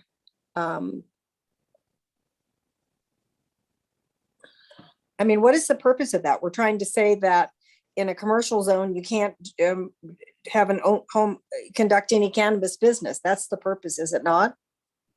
Noah? Chair, I didn't write that regulation. I didn't draft that legislation on that part. So we can evaluate it. And if this commission when we redraft it, we can include that change. Okay, I would ask that that be looked at, because as it reads right now, it doesn't make sense to me. And I think the purpose is to what is prohibited in a residential zone district, and that is basically, you can't have a home cannabis business. So you cannot conduct any, so it might be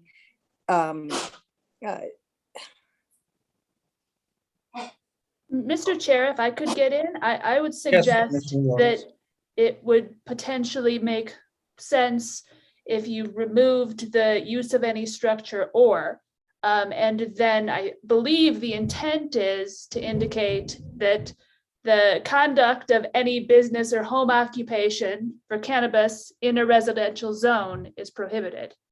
And I think that probably satisfies your intent, Commissioner Clow. But I would agree that perhaps if staff could just come back, understanding the confusion, then I think we could dispense with this quickly at the next meeting. Yeah, I agree. Thank you. Thank you, Secretary Clapp. Any other amendments, anybody? Commissioner Faulkner, you have your hand up? Did we vote on this amendment? I think it's just gonna be cleaned up. Okay, so then I would make, just so it's easy to follow in the record, I'd make a motion that we suspend voting on the recommendation to the next meeting where we can see full copy of the legislation, and that will also give time to staff and the subcommittee to finesse this a little more. I think everybody worked really, really hard, and giving just a little bit more time would give some breathing room that could get the legislation right. That's your motion? That's Chair, the would motion. that be to postpone? To Not post- suspend? To postpone. Till the Yes. next meeting, to a time Yes. certain.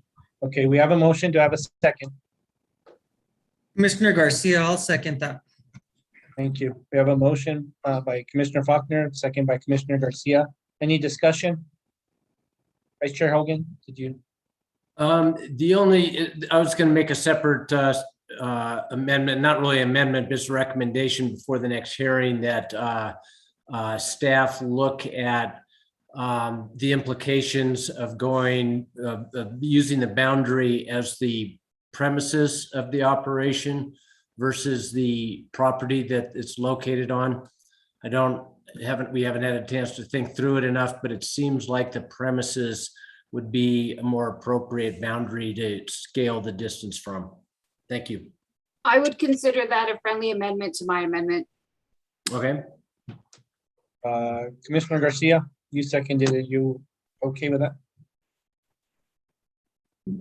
Yes, I'll be okay with that. Thank you. Okay, any other discussion on the motion to postpone to the September 2nd meeting? Roll call, please. Commissioner Clow? Real quick. Oh, yeah. Sorry about that. Excuse me, Ms. Byers. Go ahead, Mr. Edmund. Could we get, I was a little confused on the motion, so could we get that again? It's motion to postpone and to change the 400-foot definition? No, postpone and to consider looking at the radius of square, instead of going property line to property line, going from premises to premises. So like in the mall, for example, the property line is the property of the mall, where there could be more than one cannabis retailer in the mall if we went premises to premises, right, Mark? Yeah, essentially that's correct. As an That example. if it's from the property of the mall, it goes right to the street. And then it extends that 400 feet considerably further than it would if it was taken from the premises. That was the intent. And that's just a recommendation to look at. It's not changing anything at the No, motion. I'm not motioning to make a change, just to request staff to examine the implications so that it can be discussed in, future deliberations. So we have a motion and a second to postpone. Mr. Burke, do you want to talk to that exact motion to postpone? Is there something you need to say to that? Yeah, Chair, I just wanted a little bit more clarification. So we do have a definition of premise in Chapter 14, and it's based on ownership, common ownership. So I think that Vice Chair Hogan is saying from business to business versus from property line to property line. Is that correct, Vice Chair? Yeah, it would be the leasehold versus the property. Thank you. And that's just a recommendation. Ms. Byers, if you'll call the roll on the motion. Director Klug. I apologize. I just want to point out that, coming up with the geospatial data for those, for the premises, for the building perimeter is going to be pretty challenging, especially in a condition like the mall. We may have to talk about, physically measuring these spaces from the front door, something like that. I just want to point, the offset for the property line. I completely understand the issue and the challenge that the commissioners are bringing up. I just want to point out that I don't think we've gotten to a conclusive answer yet on how to make that measurement. Okay, And well, that was the intent of my inclusion, is just to make sure that got discussion. So just for discussion, I have full faith in staff and the subcommittee. We'll let you guys work that out at another time. But it was brought up, so if you guys will take a look at it. Ms. Byers, if you'll call the roll, please. Yeah. Yes, Commissioner Clow, Yes. Commissioner Faulkner, Yes. Commissioner Hogan, Yes? Commissioner Garcia, Yes. Commissioner Lawrence, Yes. Commissioner Satania. Yes. The motion has been approved. Thank you. We'll readdress it in the September meeting. Mr. Burke, if you'd do me a favor and read the next case into Yeah, and Chair. introduce the staff member. I believe the next case is, I'm sorry, I have to just, I closed that window, so I have to pull it up really quick. Apologize about that, Chair. I have it here. It's case 2021-3818 Tierra Contenta Master Plan Amendment for number 1 for phase 3A. And Mr. Esquivel is the staff person. So we'll take your presentation, Mr. Esquivel. Okay, is everybody hearing me all right? Yes. Let me go ahead and share my Chair screen. Gutierrez. Mr. Satania. Yes, I potentially might have a conflict of interest that I would like to bring to the commission's attention, and leave it up to the commission whether it's appropriate for me to be able to make a decision tonight. I was participating in a board meeting. I am the president of the Nava Ade Homeowner Association. And in our owners forum, there was discussion on this topic that I was privy to, the opinions of certain opinions of my community members before I recused myself from that meeting. So I just wanted to bring that to the attention of the committee.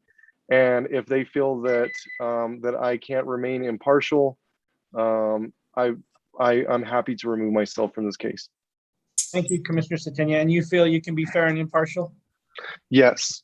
Mr. Esquivel, will you take off screen sharing for 1 second? Sorry. Commissioners, any input? Any objection to Commissioner Satania staying in on this case?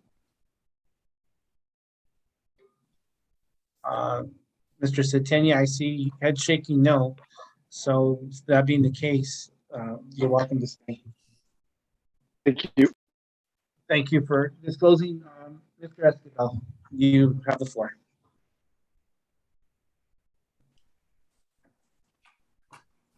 Okay, is everybody looking at my screen?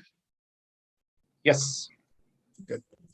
This is case 2021-3818 Tierra Contenta Master Plan Amendment number 1, phase 3A. Jennifer Jenkins Inc., agent for Tierra Contenta Corporations. Owner requests master plan amendment for phase 3A.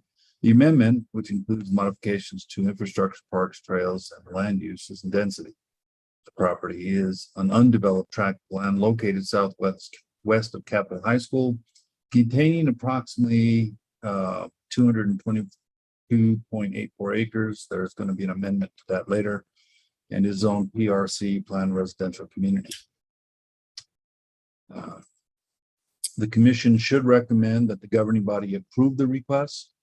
One motion will be required for this case. Recommend that the governing body approve the proposed master plan with design guidelines subject to conditions of approval recommended by staff and technical directions listed in Exhibit A. We will be bringing forward the findings of facts and conclusions of law at a later meeting.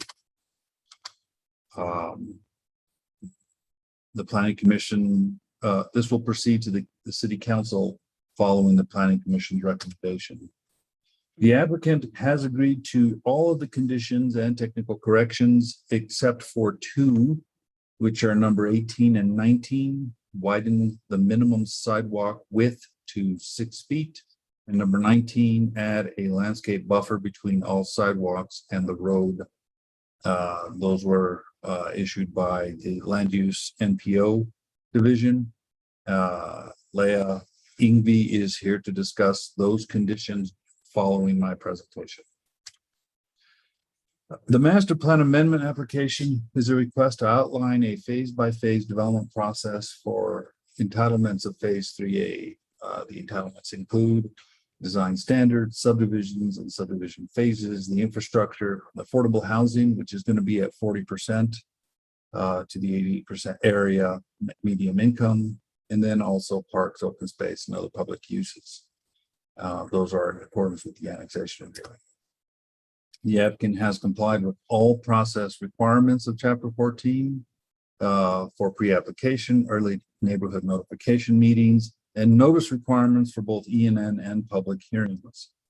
The applicant will be returning to the Planning Commission for review and approval of a master plat, which will subdivide the property into phase tracts for developers to purchase and develop. The entitlements will include your mixed residential, your mixed uses, your school use, and open space. The application identifies 222.84 acres. However, during the review process, it was found after looking at all of the tracts that made up phase 3A that the boundary that was drawn inadvertently included an area that was already designated to the city. So it reduced the overall acreage to 216.52 acres, which is approximately 6.32 acres, a difference of.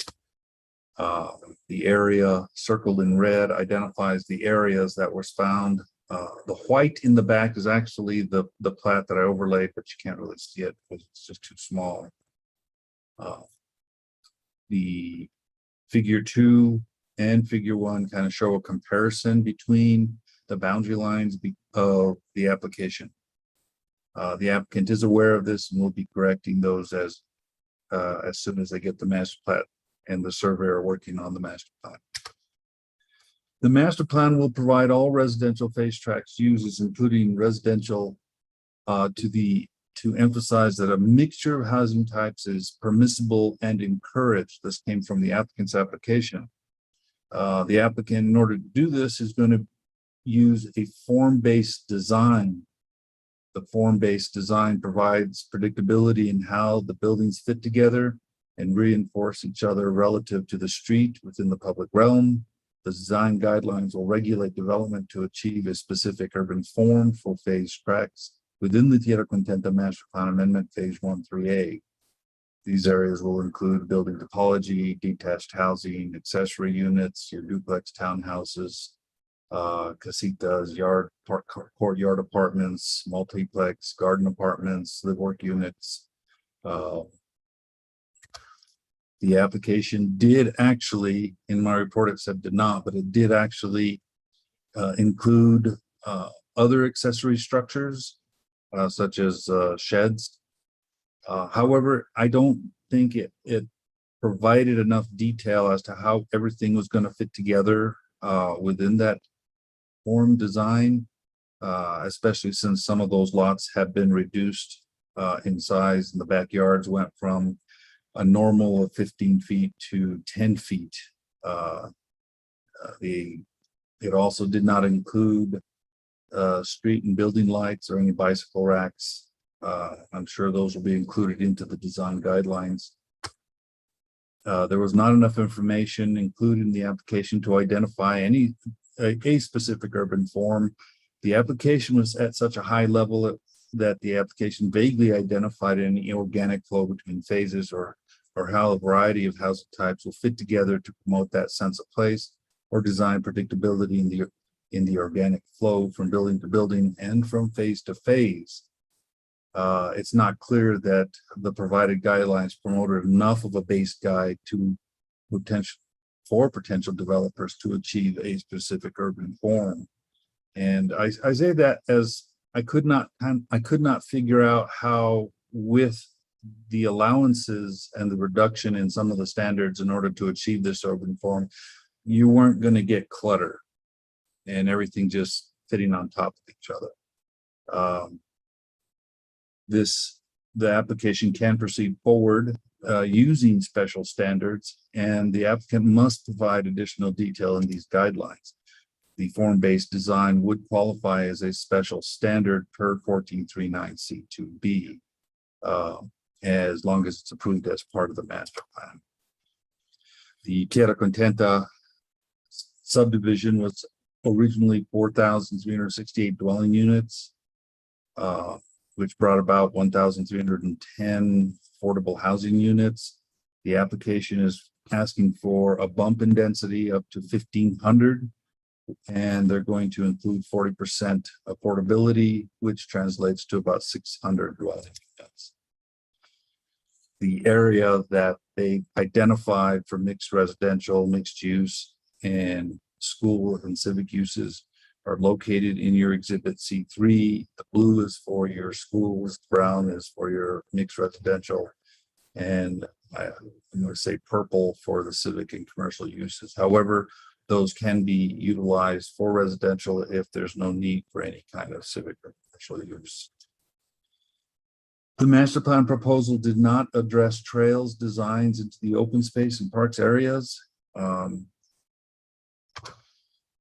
This is also where the condition of approval where MPO included the 6-foot sidewalk streets and landscaping buffer between all sidewalks that the applicant is opposed to.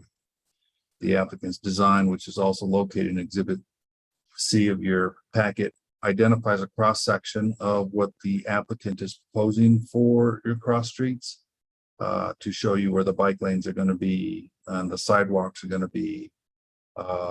MPO is looking to increase those sidewalks to 6 feet.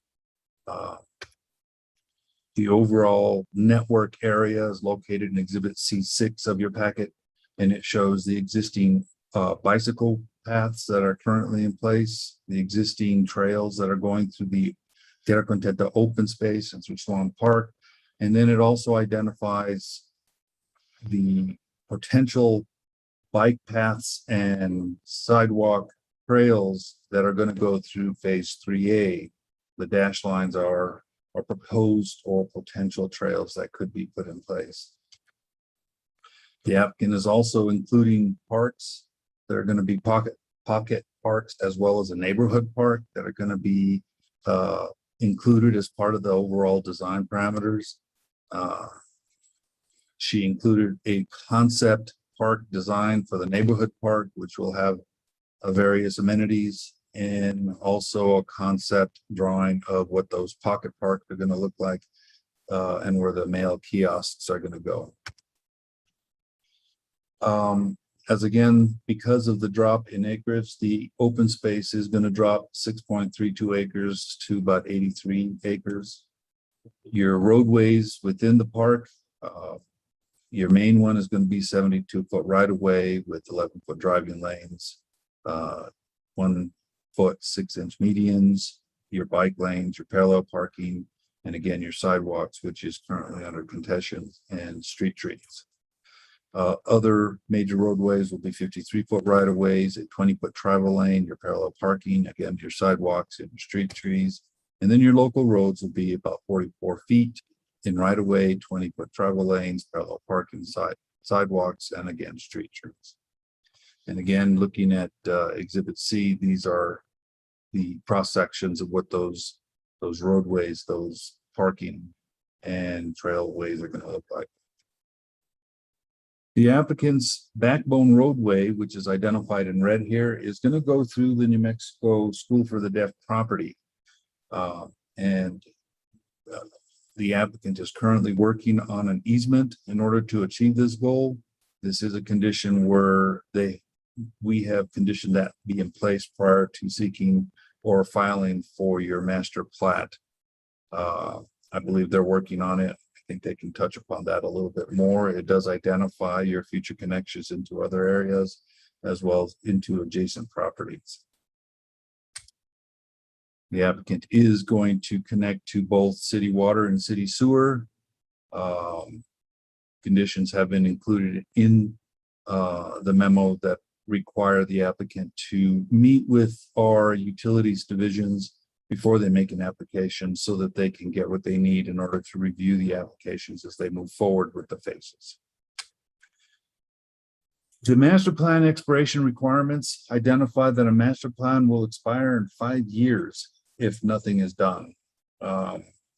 So that's from the date of approval from the governing body, depending on when they go and when they get approved.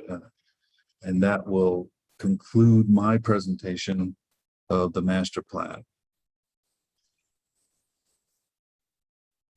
Thank you, Mr. Escobar. And now we have Ms. Yngvi. Yes, thank you, everyone. Let me get my PowerPoint going.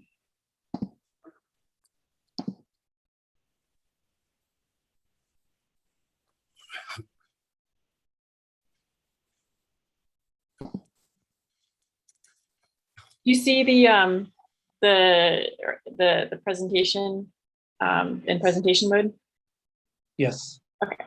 All right. Well, thank you, everyone. I am Leah Yngvi, transportation planner with the Metropolitan Planning Organization, and we are housed in the Land Use Department, and we coordinate transportation planning for the Santa Fe region. So Dan already mentioned the conditions I'll be talking about today.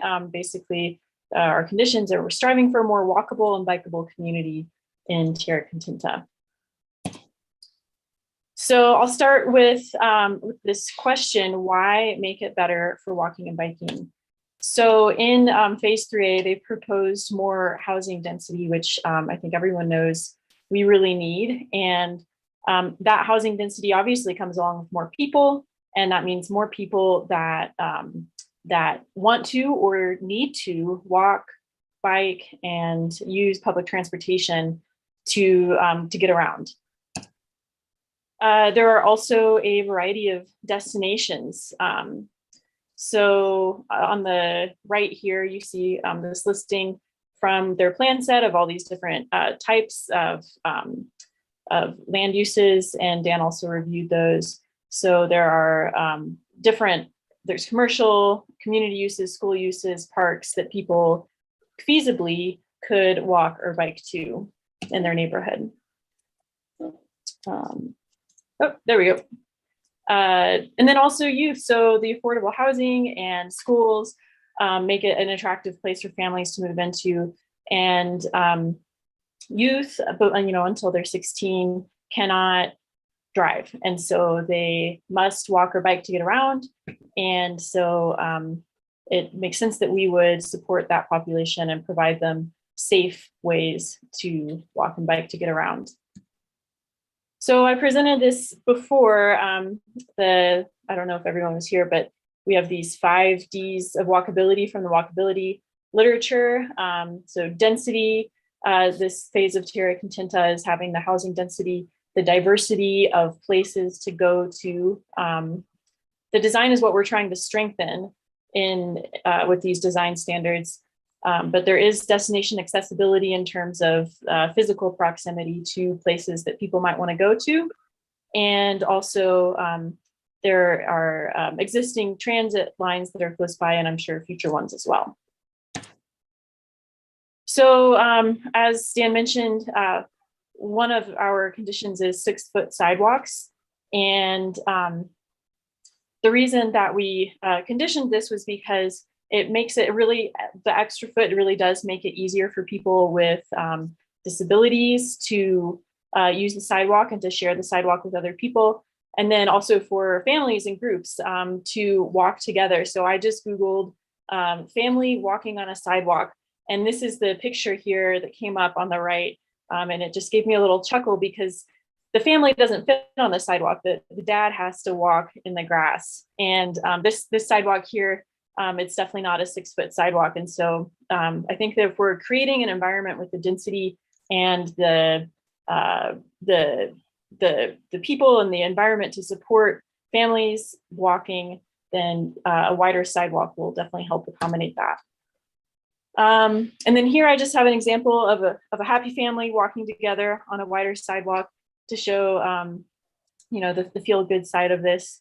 And then on the right is a picture of a woman. This is right actually by the Southside Library, who's walking on a wider sidewalk that looks like it's 6 feet to me. And you can see there's plenty of space for other people to join her.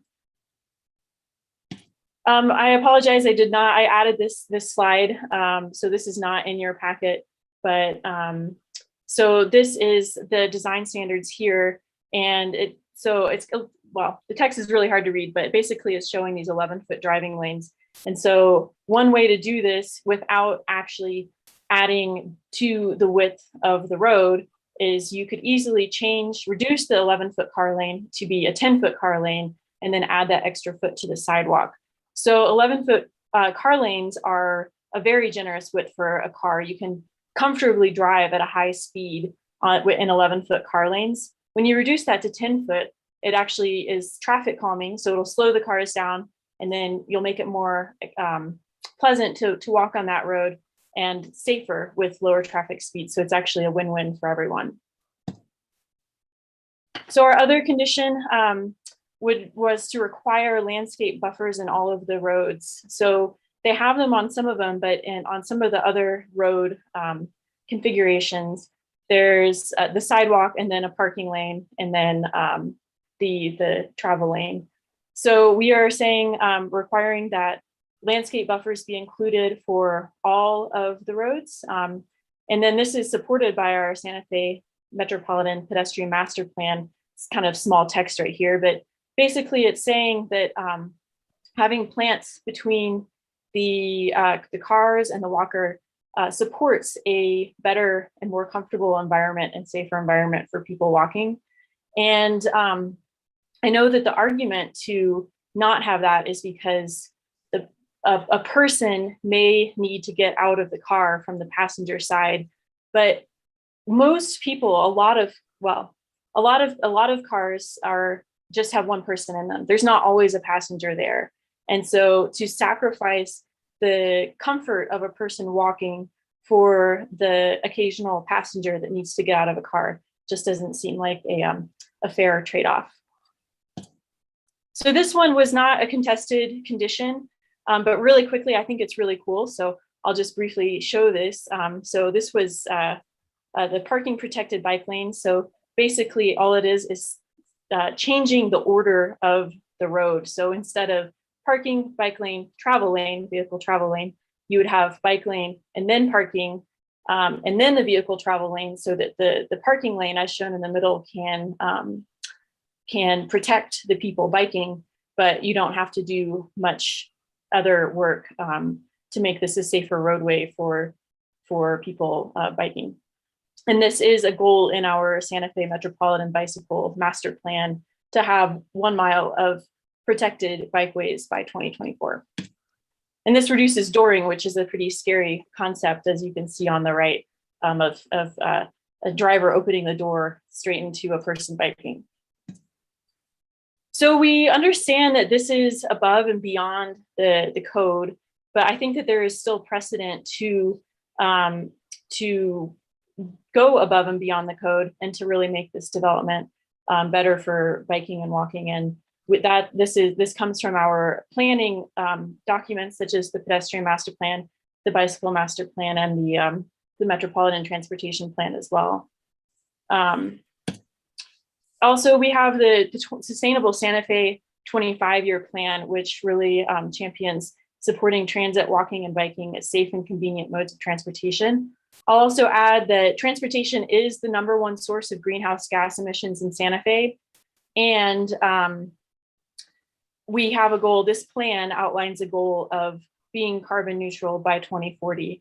So designing our streets to support people walking and biking is really important for us to actually feasibly be able to make this goal. And I'll say also that this plan came out in 2018. And I know that the road Paseo del Sol was designed in 2016. And so I think that the precedent has changed since the road was originally designed. So another reason for us to put more weight into the plans over the code is that the code, I know that there's talk, and I'm not entirely sure what's going on with it, but desire and possibly funding to overhaul the codes. So the codes could change soon, but the road will be around for decades once it's constructed.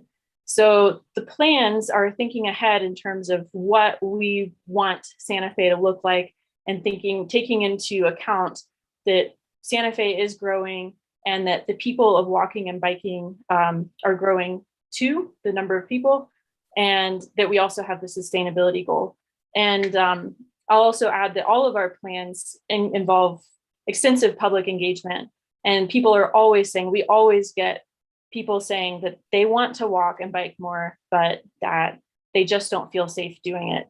So I think that we have a body of support to really, especially with brand new roads going in, they're going to have a lot of people around them to really make them a lot safer and better for walking and biking.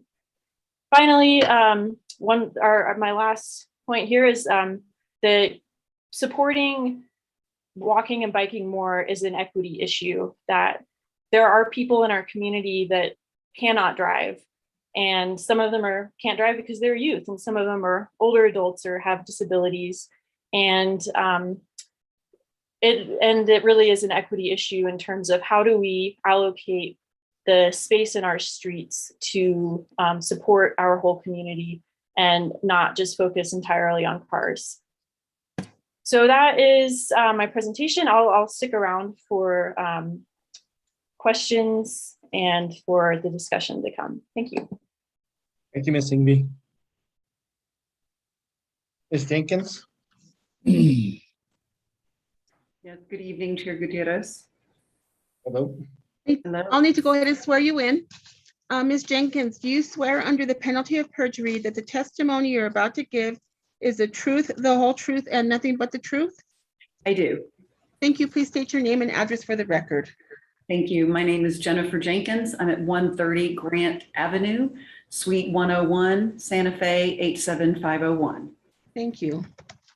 Good evening, Chairman and Commissioners. I am here this evening on behalf of the Tierra Contenta Corporation and the Santa Fe Community Housing Trust. And I am joined by some of our consultant team as well.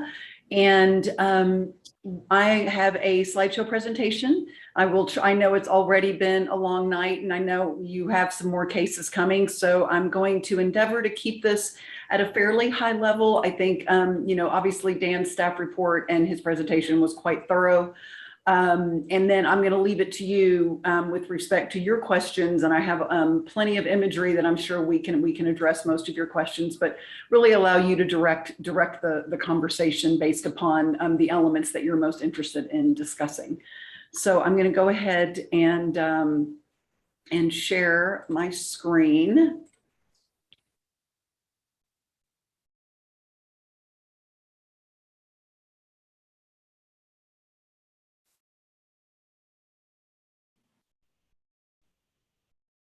Okay, so as I mentioned, I am here this evening on behalf of Tierra Contenta and the Santa Fe Community Housing Trust. That is the entity that is currently in a management role in managing the Tierra Contenta project and the Tierra Contenta Corporation. I'm with Jenkins Gavin. We are the owner's representative. SCC Planning has assisted us with the land planning for the project. Civil engineering is provided by Orlin Guerrero Ortiz with design ingenuity. Traffic engineering locally by Walker Engineering, and then of course Dan Escobel is our city staff person. So I'm going to introduce Daniel Werwath. If we could elevate Daniel to a panelist, Noah, that would be great. And he's just has a few words just to share with you a little bit about the background of Tierra Contenta.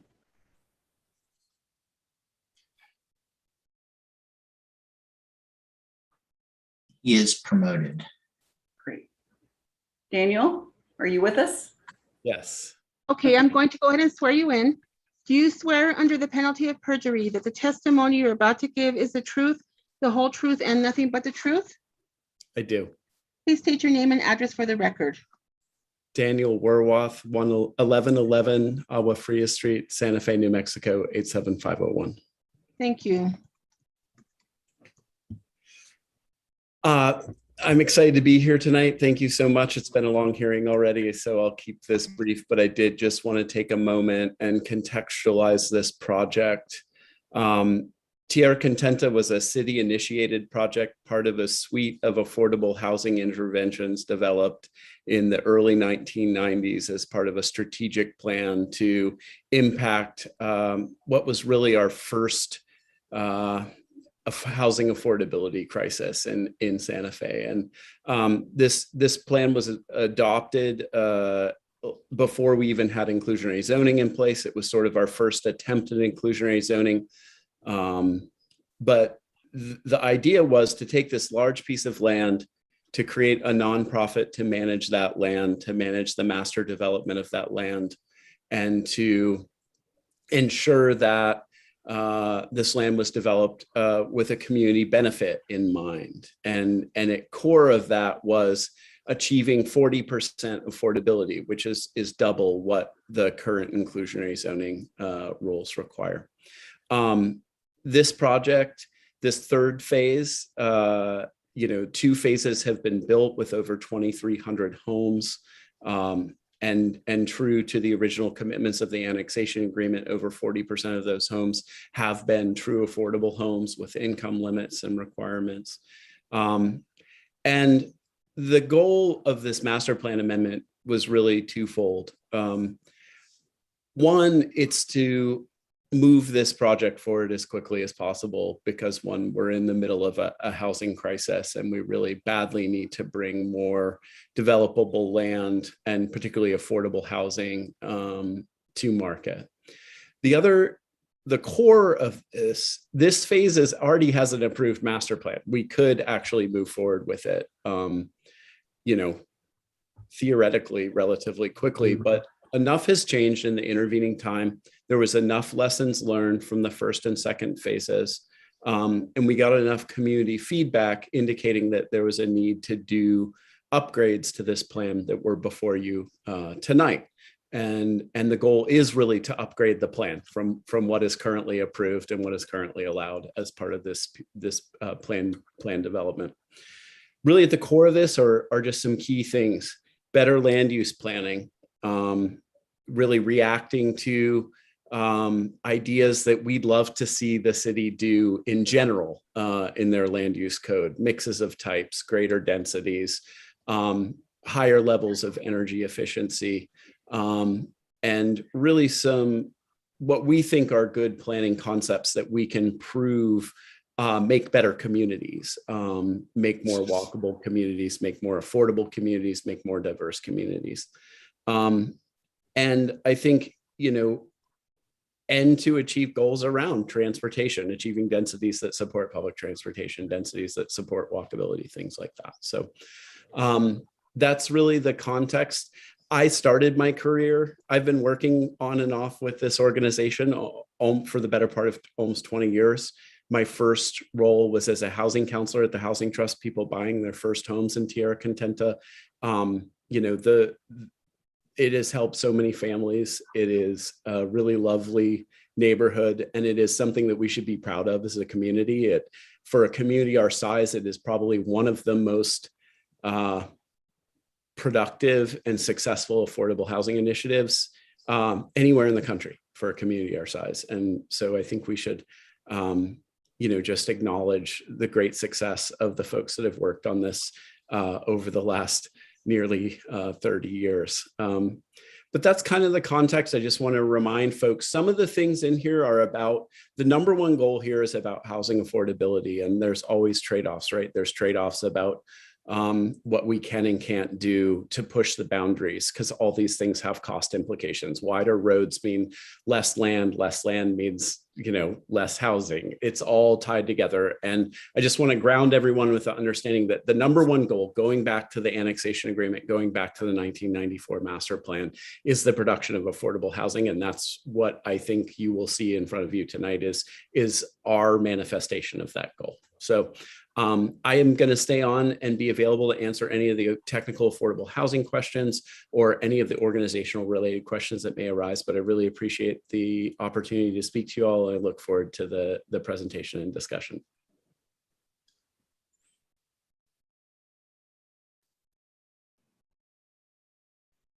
Great, thank you, Daniel. Okay, so I'm not going to spend a lot of time. Again, this is just some context so we all know where we are. And again, Dan had some great graphics in his report. And so what we see here, this is the Santa Fe Country Club and their golf course facility here. If Airport Road here, we have 599 to the west. We have Cerrillos Road to the east. And what you see here is the existing Tierra Contenta community. And Dan is right, it really has really matured and evolved into a really lovely neighborhood and community. And so we are looking at phase 3. So per the existing approved master plan, phase 3 is actually all of this, which includes this property that is currently owned by the New Mexico School for the Deaf. New Mexico School for the Deaf is not currently interested in developing their property, and we do not know when or if they're going to choose to do that. So we are just amending what we have come to call phase 3A.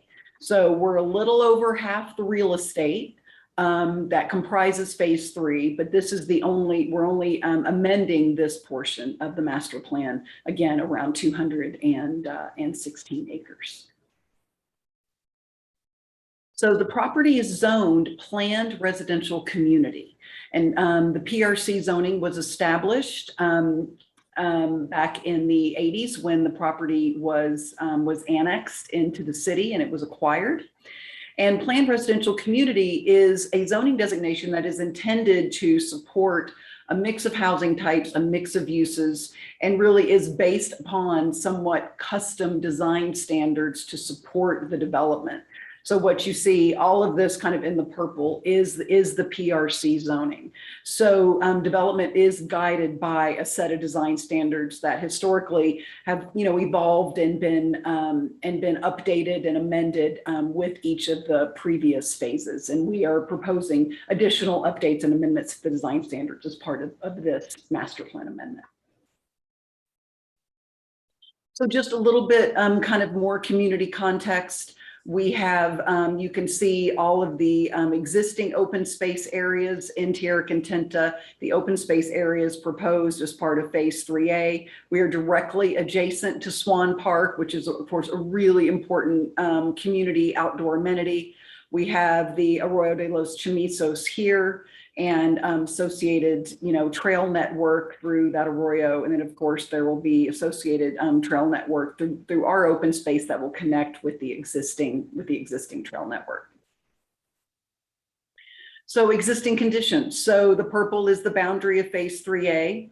This is an existing sewer trunk line that we will be connecting to. And then all the blue are existing water lines. So we will be connecting to Santa Fe Public Water here, and then all the way over here at the intersection of Paseo del Sol and Herrera Drive, right at that new roundabout there. So we have existing public infrastructure that is either on site or directly adjacent to serve the project. You can see with respect to these topographical contours, kind of the center heart of the property is quite gentle and quite developable. As we approach the drainage along the north, of course, we get into steeper terrain there. That'll all be within the open space with associated trail improvements. And then we have some developable fingers kind of down here in the southwest area, also with kind of that slight escarpment area that leads down into the adjacent drainages. So this is the master plan that was approved back in 1994. So what it does is the master plan identifies separate development tracks. So our next step after after the master plan amendment is we come back in with a master plat to identify the individual development tracks. Those development tracks are then sold to builders and developers to develop further with respect to the actual, the housing or what other types of uses may be developed there. And so as you can see, based upon all these different, you see the legend up here and all the different patterns, that each tract was kind of assigned a particular land use or a particular density profile. So this is kind of just a color version of that, which is a little easier to read and a little easier to see. So you can see our outline here for phase 3A, and you can see the land uses for this phase. There, you know, you can see here, there was a school site, there was open space, there was residential land at some more lower densities in some of the steeper areas, and then higher densities up to 9 dwellings per acre in the orange areas.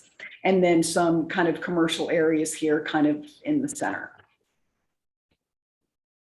So this is our master plan amendment, and this is the sheet directly out of our submittal. And one thing that might become really obvious is we don't have a lot of different patterns with respect to these tracks. And that is intentional, because one of the most, based on a lot of interaction and dialogue with the city and some of the city's consultants, we're really shifting in terms of the development of this phase into an approach that we call mixed residential. This is a residential community. And we are kind of backing off from getting too prescriptive. This tract is intended for townhomes. This tract is single family. This tract is multifamily. This tract has this density. This tract has this density. So in lieu of that, we're saying this is a residential project. We are here to encourage and create a diversity of housing types on all of these tracts. And this is something that we're really excited about. And I think there has been some higher level kind of dialogue within the community about kind of the difference between exclusive zoning and inclusive zoning. And this, for us, is a primary and perfect example of inclusive zoning. So again, a color version of this, make it a little easier to digest. So as you can see, all of our residential tracts in yellow, they are all the same color, and they all permit all residential housing types, whether it be single family detached, duplexes, townhomes, multiplexes, you know, smaller apartment buildings, larger multifamily garden style apartments, casita courts, where you could have a central courtyard with smaller casitas that would go around that. Some of this housing will be for sale housing, some of the housing will be for rent. And so this really has the opportunity to really create a really dynamic, diverse community. Our goal is to activate our streets, and where our streets are lined with entryways and front doors and front yards, not walled off backyards. And we have, with the pedestrian, every single street has sidewalks. Every single street has connections into the open space and the trail network.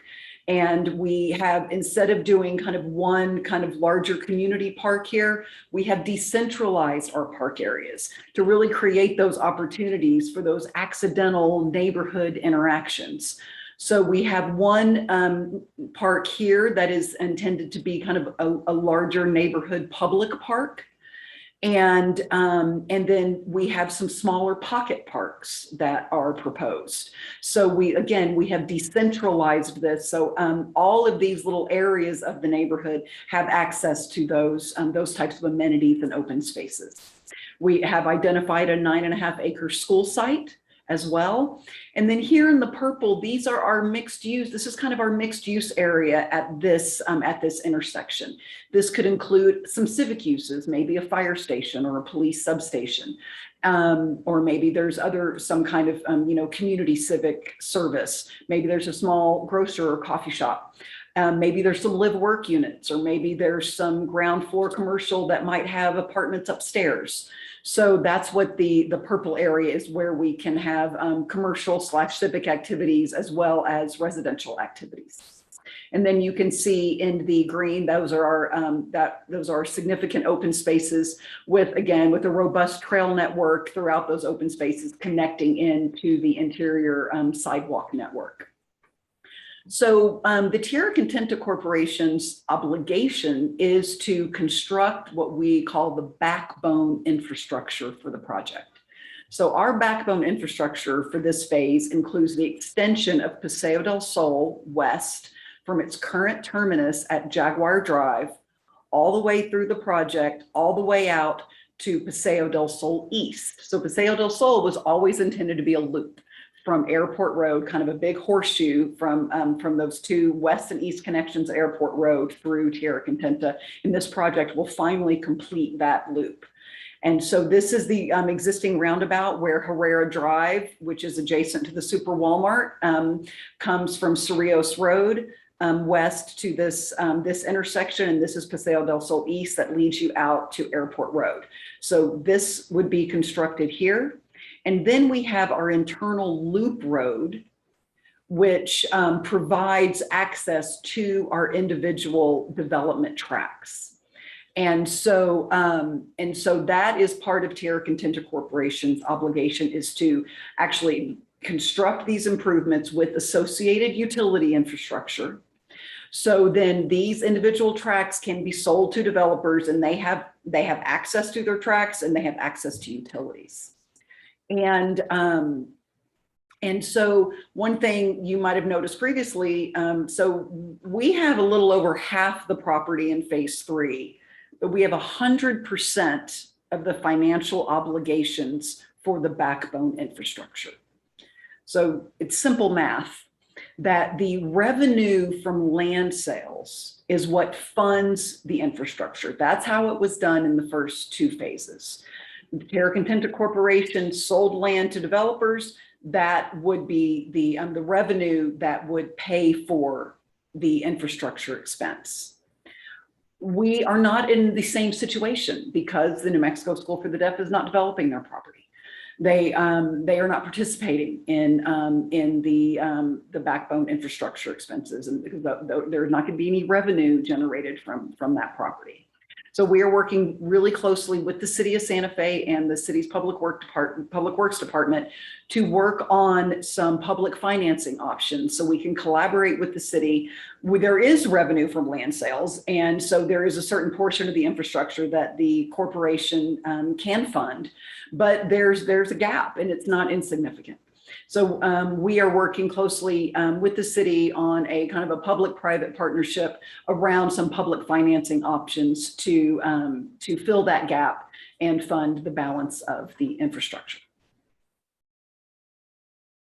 So with respect to this concept, this mixed residential concept and this master plan amendment, it really is supported by some existing and long-standing principles of the city's general plan. Obviously, affordable housing. Tierra Contenta is providing twice the required affordable housing. The Santa Fe Homes Program requires 20%. We are doing 40%. How do we achieve 40% affordable housing? We achieve it by reducing the value of the land. So when builders come to buy the land, their land cost is reduced in order to make it feasible for them to meet that 40% affordable housing obligation. So when we think about the infrastructure expense, we have revenues from land sales, but these are not market rate prices for land. Those prices are reduced in order to ensure feasibility with respect to the affordable housing obligation. The general plan obviously supports economic diversity, a compact urban form, higher densities, community-oriented development, and mixed use. And the land use framework, in addition to that urban form, the general plan over 20 years ago said we should have a mix of all housing types in all neighborhoods. We haven't really achieved that yet. We've had 21 years to do that, haven't really made it. But this is the opportunity to realize that very worthy objective. And then, of course, a mix of uses in all new and existing neighborhoods. So this is just kind of a snapshot of our land use summary. Our mixed residential tracts take up about 55% of the land area. And then we have some residential dwellings anticipated for the mixed use parcels. And we have our elementary school site and our open space. So based upon the existing approved master plan, we're entitled to 1,175 dwelling units. As part of this master plan amendment, we're asking to increase our maximum permissible density to 1,500 dwelling units. And we're looking to create what we've come to call kind of a little bit of a density bank. And because with respect to our objectives around diverse housing types, we're going to incentivize that. So if you have a developer who's maybe just looking to do kind of a very traditional single family detached project, we can say, well, if you're willing to incorporate maybe some townhomes, some row houses, some duplexes, or maybe take a couple of lots, combine them and do a small little multiplex building, we're going to give you the extra density you need to achieve that. So it becomes an incentive tool. And then also we're going to use that extra kind of bucket of density to incentivize really aggressive and innovative sustainability measures with respect to construction practices. So we think that the density is going to be a really good tool to really encourage and help realize the vision of this master plan. So comparing the approved plan from 1994 and the requested amendment, you can see, again, based on that 94 plan, we're entitled to the 1175 and we're asking just for a maximum permissible. We don't know if 1500 will get built. It'd be great if they did. But again, we're just looking to create that density bank. A slight reduction in the mixed use acreage, significant increase in the park areas, and a significant increase in the open space areas, and the school site also is getting somewhat larger to accommodate more contemporary needs of the school district. So I've touched on this, I won't spend a lot of time on this, but what is the roles and the responsibilities of the Tierra Contenta Corporation? And to secure entitlements like we're doing today, to actually record a master plat and sell those tracts to individual builders and developers, to construct the infrastructure that gets to those tracts, and the developers are responsible for developing the infrastructure on their individual tract in accordance with their approved plans. There is a architectural control committee that reviews the developer's plans prior to those plans being approved by the city to ensure compliance with the Tierra Contenta design standards, and working with the developer to help them really design the best project they can that really is true to the Tierra Contenta vision. So as I mentioned, the design standards. So we, based upon this concept that we were encouraged by the city to pursue around this mixed residential, what we're really talking about is this concept of the missing middle housing. And I think you're probably familiar. I think we've heard a lot about this, not only locally, but in the national media. And instead of just looking at, we have single family detached over here and we have apartment complexes over here, there's a lot of housing options to serve a lot of different elements of our community and a lot of different elements of our demographic through a much broader diversity of housing types that we can provide. And so our design standards are shifting a little bit to what we'd call more of a form-based set of design standards. So it's really about relationships. How do buildings relate to the street? How do buildings relate to one another? How do we activate our public realm? How do we create a pedestrian-friendly, pedestrian-connected environment? How do we develop things that are at a human scale while also providing the density that we need to foster the greatest amount of affordable housing that we can generate? And how do we connect all of that to the natural environment? So that is what the design standards are striving to accomplish. And we accomplish that through typology. We have roadway typologies, we have building typologies, and then we have our open space and trails typologies. And again, these density bonuses that we're creating is how we're going to incentivize the creation of these missing middle housing types, and of course, innovative, green and sustainable construction practices. So this is the breakdown of the topologies that the design standards address. Again, we have your traditional detached single family home. And then at one end of the spectrum, at the other end of the spectrum, you would have kind of your traditional garden apartment community, maybe of a couple of hundred dwelling units. And everything in between, we have accessory units, whether that's an accessory dwelling unit or maybe a little office or studio building. We have duplexes, townhouses, row houses, casita courts, courtyard apartments, and multiplex. And then we get into the garden apartments. And then in the mixed use realm, looking at live work or flexible buildings that can accommodate commercial as well as residential uses. So this missing middle is really what we're focused on. And this is what we term, this all falls under that mixed residential umbrella. So one thing that we discovered is this is actually not new. It's really not new at all. If you drive through Santa Fe's historic neighborhoods, whether it be South Capitol or the East Side, you see this incredible diversity of housing types. You'll see those big, old, beautiful kind of estate homes on large parcels. Right next door, there can be a duplex, or maybe was formerly kind of a big 2-story house and they carved it up and there's 2 apartments downstairs and 2 apartments upstairs.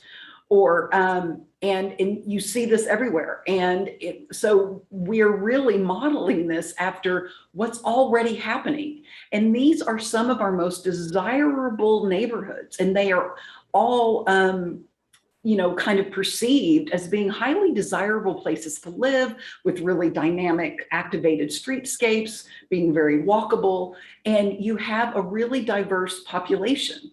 I know when I was living here in my 20s and, you know, renting the little casita in the back of the big house, maybe it was an old garage that had been converted, and there was, you know, the lovely old woman who lived in the main house who'd lived there for 50 years. And then there were, you know, wealthy second homeowners down the street. And then it was incredibly diverse. And so we really have so many great examples of how this works, because it already works. And so this is really what we are using as our inspiration. And our design standards are actually going to include this type of imagery. So developers who may not be as familiar with some of these, you know, different development types and building types can use this as a guide. And then again, the multiplex, you know, like this, I love this building. I think a lot of you might be familiar with this building here in town. That was once a big family home. And now I think there's like 6 apartments in it. It's fantastic. And so we're really excited about the multiplex concept, because a multiplex could be for sale condominium ownership, but it also could be rental product. And multiplexes can be designed where just from the street, it might just look like a big house, but maybe there's, you know, 4, 6, 8 apartments inside. And so it's apartment living, but at a much smaller, more intimate scale. And then the casita court concept. I mean, this right here, these 2 images, this is right off of Garcia Street. And you have a big central courtyard and you have these smaller casitas. These are attached, but they could also be detached, that are around this central courtyard that really creates a really lovely sense of community. This is another example here. And so we think this is a really great opportunity to really beef up the density, but really maintaining a really strong sense of livability and community. So let's talk about our roadways. So Paseo del Sol is going to be classified as a minor arterial. I believe, is that a minor? It's a secondary arterial. And we are happy to look at considering, per the MPO's recommendations, as they, in their words, a design option where Paseo del Sol, we would basically flip the parking and the bike lane. And so this, our current design basically is more traditional. We have the on-street parking up against the curb, then we have the bike lane, and then we have the through lane. So we studied this, and we have, you know, we'd like to continue studying it, frankly, and potentially come back when we come back for our master plat, which will include the plans for the backbone infrastructure, and we can visit this again. But we have studied it. This would be unusual for Santa Fe, and so whenever you introduce a new roadway typology, There, sometimes there's concerns about how is the general public going to respond? Are there any safety concerns? Things of that nature. But we're happy, we're happy to consider this. The MPO, if they believe that this is a safer, more appropriate approach, then that is what we will, then we're happy to consider it, and even working a little, closely with them as we pivot to the master plat and all the final engineering. And it is important to remember, as Leah mentioned, Paseo del Sol was designed as a city-funded CIP project in 2016. So it's a fully engineered roadway. We don't love the idea of revising those plans, frankly, because again, all of this has cost implications.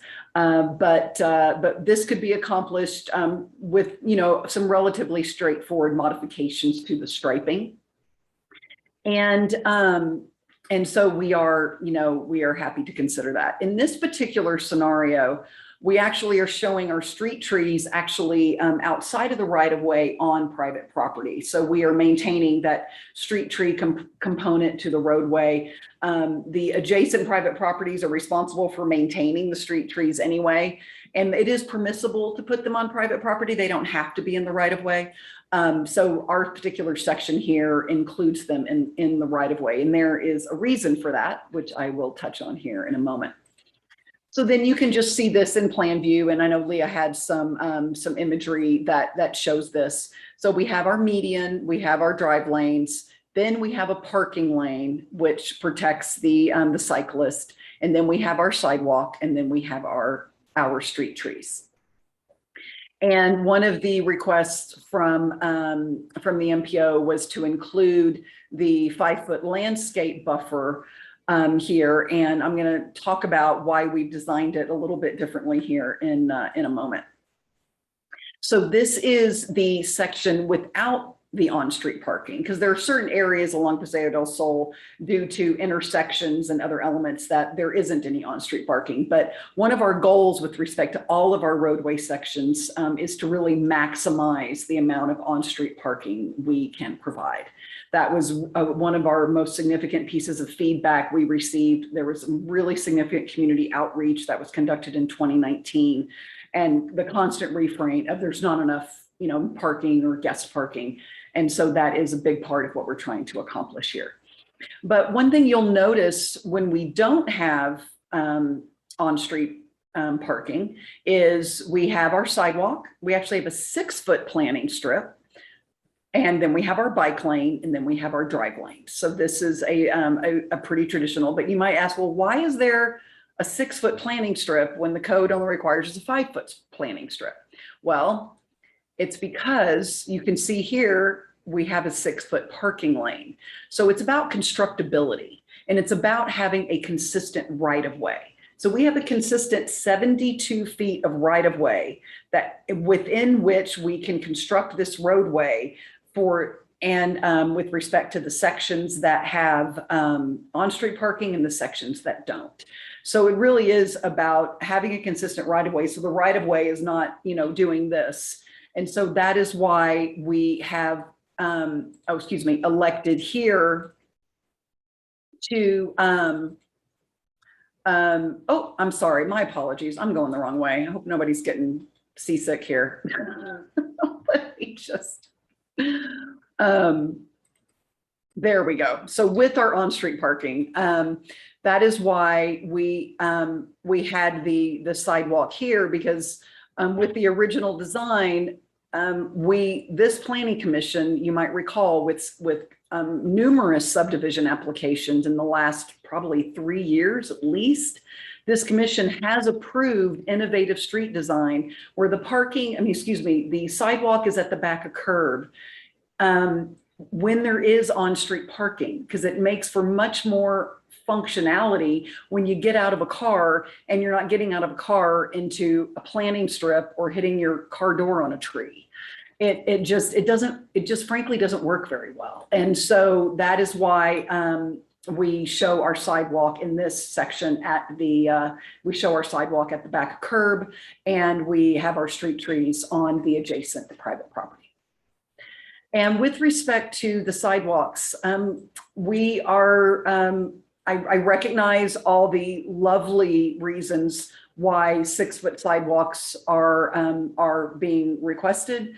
10-foot sidewalks would be even better. And again, 5-foot sidewalks is what the city code requires. And 5-foot sidewalks are what we are providing everywhere within this project. And I understand the code might change, and I understand maybe the code should change, but I don't know if requiring 6-foot sidewalks on the back of a 40% affordable housing project really makes sense. Again, the infrastructure here is a significant cost. We're probably looking at $12.5 million of infrastructure. And the city of Santa Fe is going to have a lot of skin in this game. So the amount of revenue that Tierra Contenta can generate from the land sales is a finite number.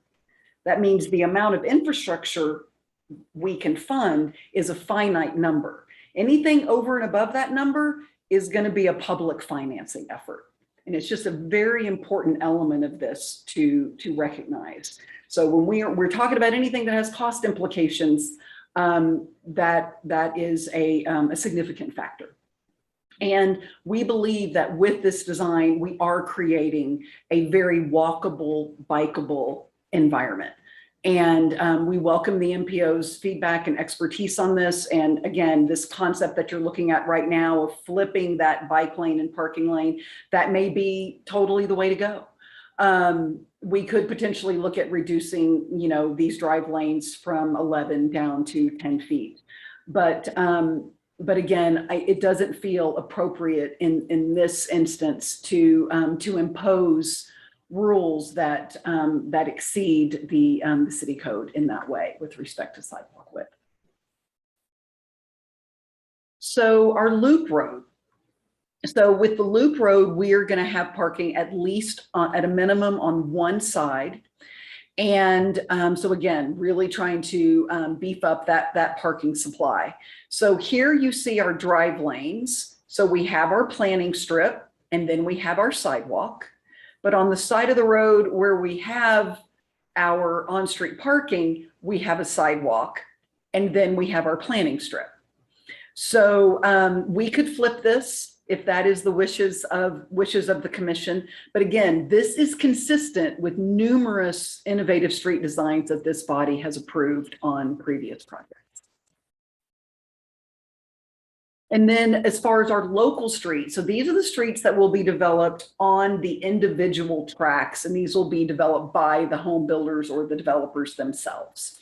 So this particular section was intended to really, again, as far as activating, these are lower traffic, slower speed roadways. And so, and we like the idea of really bringing the built environment a little closer in to those roads and really activating those streetscapes. And so, some of the things in the design standards, like you can't have a 6-foot wall up against the street. It's not going to be allowed.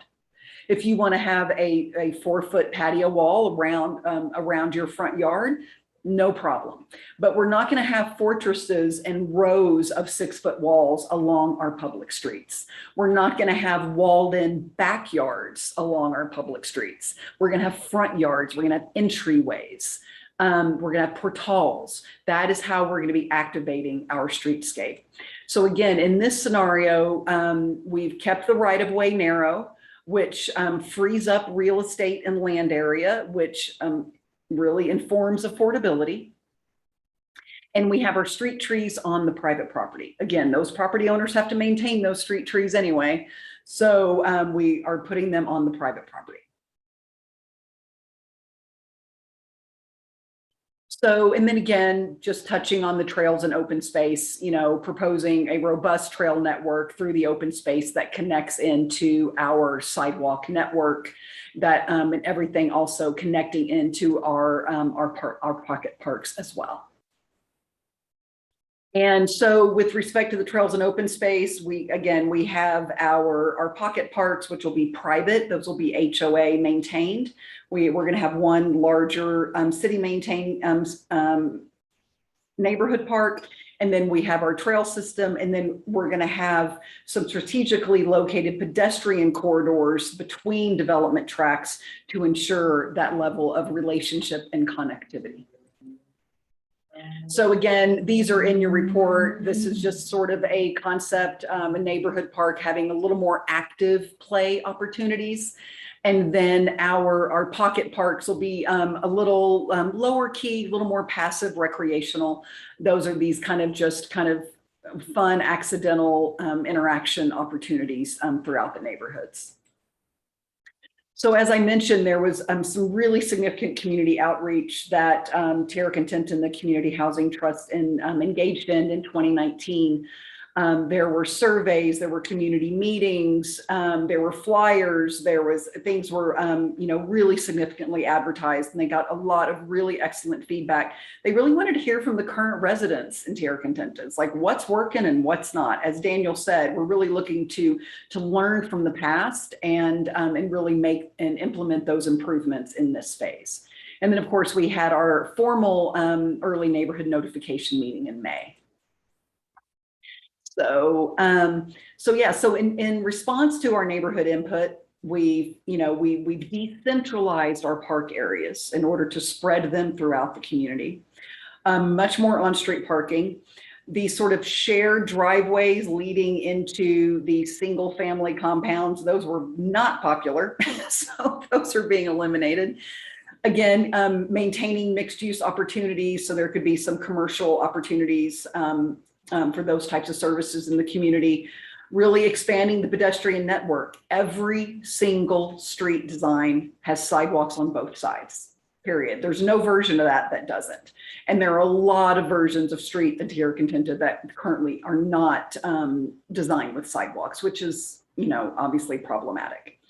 And then there was a lot of desire to look at potentially some sort of master property owners association to support the maintenance of the common areas. And that concludes our presentation. I really appreciate your attention, and I would be happy to stand for any questions. Thank you, Ms. Jenkins. This is a public hearing. If there's anybody from the public that would like to testify, please raise your hand. Chair, I believe that Ruth Hamilton would like to speak. Ruth, I'm going to go ahead and allow you to talk. You'll be sworn in, and then you'll be given, Chair, did you want to impose time limitations for members of the public? No. All right, Ruth, go ahead and unmute yourself, and you'll be sworn in. Do you swear under the penalty of perjury that the testimony you're about to give is the truth, the whole truth, and nothing but the truth? I do. Thank you. Please state your name and address for the record. Ruth Hamilton, 6509 Valentine Way in Tierra Contenta. Thank you. Go ahead. As a resident homeowner in Tierra Contenta since 2012 and a new member of the Tierra Contenta Corporation's Board of Directors, I'm encouraged by the competent leadership of our acting executive director, Daniel Werwath, and also an invigorated board. I'm optimistic that many of the pain points created in Tierra Contenta phases 1 and 2 have been addressed with creative solutions that will provide well-built, affordable, environmentally friendly, and contemporary housing. The innovative mixed housing types will appeal to the multicultural, multi-generational home buyers in that missing middle with desirable homes that they'll want to live in instead of feeling that they are limited to Tierra Contenta. Thank you. Thank you, Ruth. All right, Chair, the next speaker will be Alba. Alba, go ahead and unmute yourself, and you'll be able to speak. Do you swear under the penalty of perjury that the testimony you're about to give is the truth, the whole truth, and nothing but the truth? I do. Thank you. Please state your name and address for the record. My name is Alba Blandes, and I live at 7042 Valentine Loop in Tierra Contenta. Thank you. My comments are brief. I have seen this presentation prior to this evening. I have been impressed by the thought that has gone into it, particularly the mixed use, the idea of the variety that can be created. I believe that some of the problems that those of us who purchased in phase 2 have encountered, such as the wall backyard that separates the easement, the issue of the weeds, because folks don't even realize that that behind their wall exists, let alone that they need to maintain it. I think those things have been eliminated from the plans that I have seen that Jennifer presented. And I think it's a very worthwhile and well thought out project. And I really sincerely hope that that we are able to do this. I incidentally sit on both the Housing Trust Board and the Tierra Contenta Board. Thank you. Thank you, Alba. Chair, I think the next speaker is going to be John Paul Granillo. John, please unmute yourself and you can speak. Do you swear under the penalty of perjury that the testimony you're about to give is the truth, the whole truth, and nothing but the truth? Yes, ma'am. Thank you. Please state your name and address for the record. My name is John Paul Granillo. I live at 4311 Jaguar Loop in the Tierra Contenta area. And I just want to say that Ms. Jenkins' presentation was great and really gave the opportunity not only to look at the mixed housing, but also the opportunity for the affordable housing with the crisis of just the pandemic coming up and not even seeing the economic backlashes that are going to come. And this coming from 1994 till now, the opportunity to give those people the houses and mixed income houses, like right above that line where they're not going to be able to reach certain programs. They make a little more income, but not enough to be in a higher class area. I mean, having the opportunity to have all of these people together in one place and giving hope back to the community, especially in the South Side where I do live and I do my community work, I think it's a great idea. And I just want to say thank you, guys. Thank you, John. Chair, I believe the next person to speak is going to be Ruta.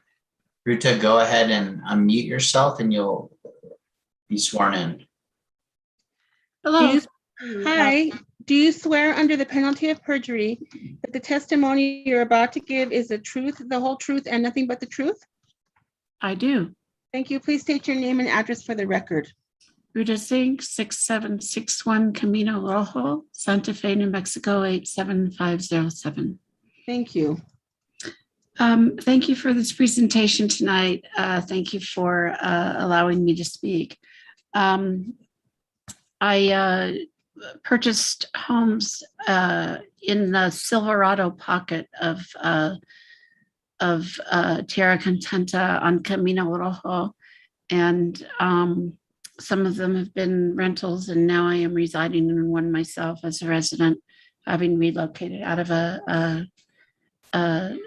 very low density living area and now into a very high density living area. I am a senior, I am disabled, I work from home, and I have concern about the very narrow streets.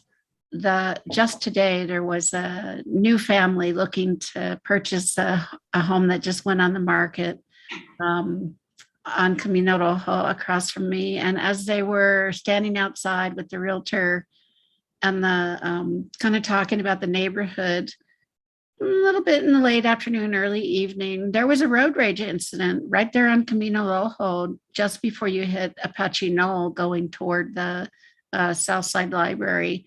Honking, stopping in the middle of the road, trying to get past each other. And that's one of the big problems with the narrow streets, that people come out and don't necessarily notice, you know, there's two people on the street and we both got to kind of pass each other. And this is not SOT cars. It's not a carnival. It's not very safe. And there are the cutout areas for people to park in. But I think that as we move through these redesigns they're not really redesigns, but adding designs as we enlarge housing opportunities within this area. Let's keep as much open area as we can. Let's lose as few trails as we can. Let's really keep a lot of the things that make this like, yeah, it's tract homes, but there's all this open space. How wonderful is that? Let's not just fill it in. And being careful that we always remember that curb cuts, access issues, being able to know that I can use my wheelchair, my walker, my cane, or a friend next to me and have enough room, that curb cuts work for strollers, they work for walkers, and that the population demographics for people with disabilities, in particular physical disabilities, is 1 in 4. We're talking 25%, and it's going to get bigger because we're going to have a lot of impact from COVID. It isn't going to go away fast. And what are those lingering symptoms going to bring? And do we still want to live in homes that really support the diversity of health outcomes, the diversity of children's needs, moms' needs with strollers, and elders' needs as we move into kind of going back to the stroller days, except we're the ones that we're pushing those wheels ourselves, or someone is behind us, or we are using a joystick, or eye gaze technology, or puff and a puffer to puff and sip. And that we have safe streets with good lighting, with good recreation, that recreation that is also like inclusive parks that are accessible for kids with different kinds of disabilities and for adults, and that it's very inclusive. And this may be a very big wish list, and it might take Duncan Scavin to get some really good, excited funder, but it'd be fantastic to have a pool here, a pool out in this area. And that might be one of those unique mixed use pieces of property. It might be a small therapy pool. It doesn't have to be an Olympic pool. And how can we do that together and bring that forward? And I appreciate your time. I thank you very much for taking my words. I hope that you have felt that they've been ones that examine the heart of a community, not just the hardware store part of the community. Thank you so much. Thank you, Ruta. Carlos Gonzalez. Carlos, go ahead and unmute yourself and you'll be sworn in. Do you swear under the penalty of perjury that the testimony you're about to give is the truth, the whole truth, and nothing but the truth? It is, yes. Thank you. Please state your name and address for the record. My name's Carlos Gonzalez, and I live at 19 West Prince Road. I actually don't live in the Tierra Contenta neighborhood. I live outside of it. But my question is, or my concern is that the Paseo del Sol extension that's going to come off of the roundabout, are we planning to put any kind of speed humps or anything like that to slow down the traffic? Because that's going to be looks like one straight, well, not straight, but one main dragway into the new subdivision. And where I live now, I have a street, Mutt Nelson Road, and there's quite a bit of fast traffic on that road. And in fact, recently there was a young man who was killed there not too long ago. And I just wondered if there was, any kind of plans to slow down the traffic from the roundabout into the subdivision. Thank you. Thank you, Carlos. The next speaker is Gina. Gina, go ahead and unmute yourself and you'll be sworn in. Do you swear under the penalty of perjury that the testimony you're about to give is the truth, the whole truth, and nothing but the truth? I do. Thank you. Please state your name and address for the record. Hi, I'm Gina Alves, and I've been listening to your meeting, and I have a couple of concerns regarding low-income houses because I myself am a social worker, and I believe that we in the South Side need more low-income houses because a lot of our peers and a lot of people down here are homeless and are living either in their cars or taking up residency with friends or family, with people living up to six people in a room. And that for us is really concerning, especially for the kids. And I believe that instead of worrying so much about building a 6-foot sidewalk, which would be taking up more room on the land, we should be more focused on building more low-income houses and apartments for the community, just so that we can help out the people in need. They can't afford a place to stay right now. That's it. Thank you, Gina. Anybody else? I don't see any hands up, but this is a public hearing. If you want to speak to this case, please raise your hands.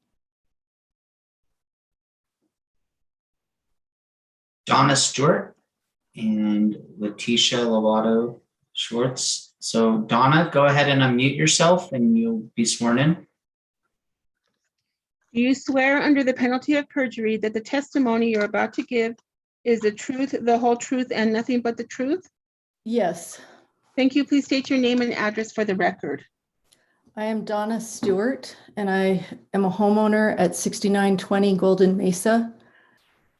And I want to thank Ms. Jenkins for the presentation and the commission for their time and their openness to listen to the comments. And I think there's been a lot of thought that has gone into this process. As a homeowner, I am concerned with property value, and I am concerned with the density of my neighborhood.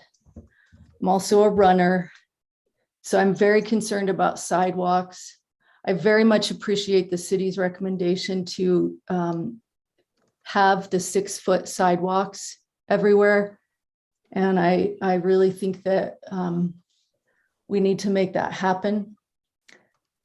If I understood correctly, the plan, the amendments to the plan are proposing to increase the density to 1,500 households. And I would like to hear more discussion about why that is necessary. I think we already have traffic issues in this neighborhood, and we definitely have issues with those very noisy cars that, you know, people will leave their engines running forever and ever. That stuff is just going to increase. Low-income housing brings more noise, more crime. When you increase the density, the neighborhood becomes less enjoyable for those of us who live here. So I do wish that the city would stick to its comments to this plan of having the 6-foot sidewalks. I do not favor increasing the density to 1,500 houses. And I agree with comments of some of the previous speakers that we need to put a premium on maintaining the maximum open areas possible, because this is what brings people to the city. It's what brought me to the city. So that commitment, I think, is just very important. And thank you all for your attention. Thank you, Donna. Chair, I think the next speaker is going to be Letitia Lovato. Letitia, go ahead and unmute yourself and you'll be sworn in. Do you swear under the penalty of perjury that the testimony you're about to give is the truth, the whole truth, and nothing but the truth? Yes. Thank you. Please state your name and address for the record. Letitia Lovato, 13B Tusa Drive, and then I'm also speaking for my boyfriend who is at 4636 Rail Runner Road. Thank you. I personally, I agree with the social worker. I know a lot of people who can't afford to buy a house because the affordable housing is considered 250,000 instead of like 80,000 from other places around the country. And I think we need to have more subsidized housing so that they can actually afford to have a place to even just live in general. The homelessness in this city is growing and it's not getting better, and it's just getting worse and worse. And we need more housing that people can afford. On top of that, Section 8 doesn't even cover a decent and safe place for a family of 3.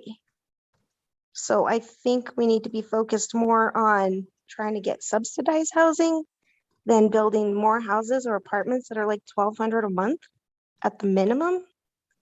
I feel like, you know, we need to focus on that because there's a lot of homelessness and it's getting worse. And like she said, there's families that are like 6 in one room. And I know, not personally, but I hear stories from my friends who own buildings and rent or own houses that rent, and they end up having to find like that they're actually letting a bunch of people live in the house that weren't on the lease because they can't afford to live anywhere else. And I think we need to focus on fixing that.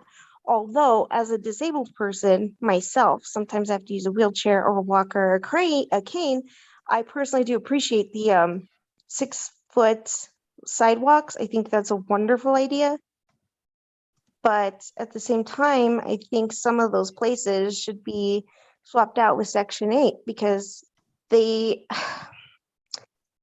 is very limited subsidized housing in this city, like very limited, or at least require the apartment buildings to take subsidized housing. And I think that's it for me right now. Thank you, Letitia. Rose Gonzalez Nielsen. Rose, go ahead and unmute yourself and you'll be sworn in.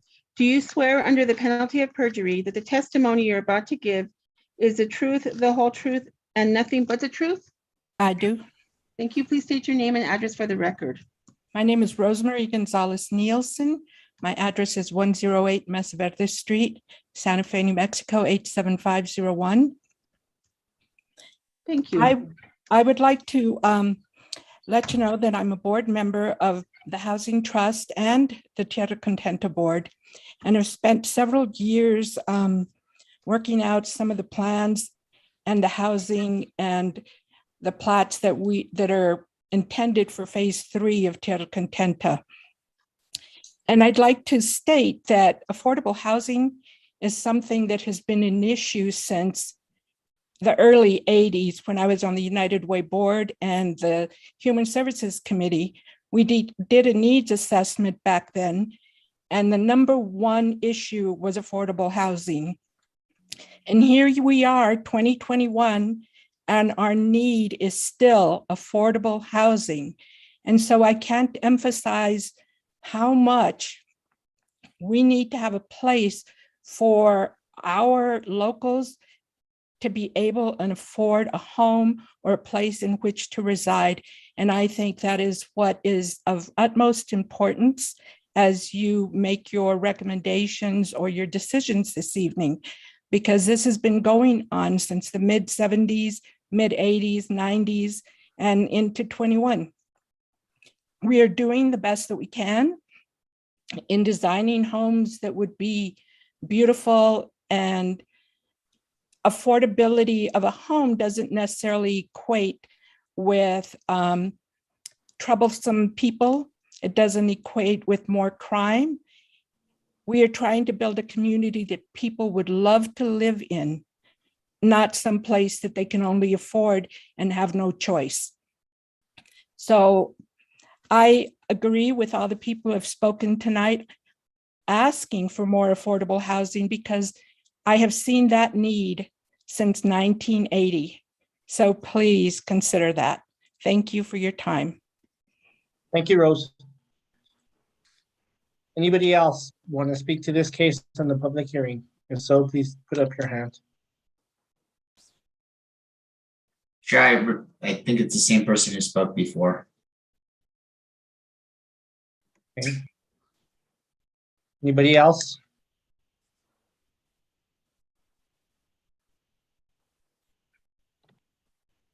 Any questions from the commissioners of anybody that testified before I close the public hearing?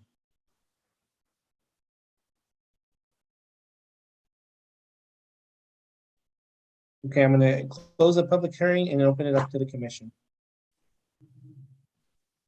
Commissioner Satenia.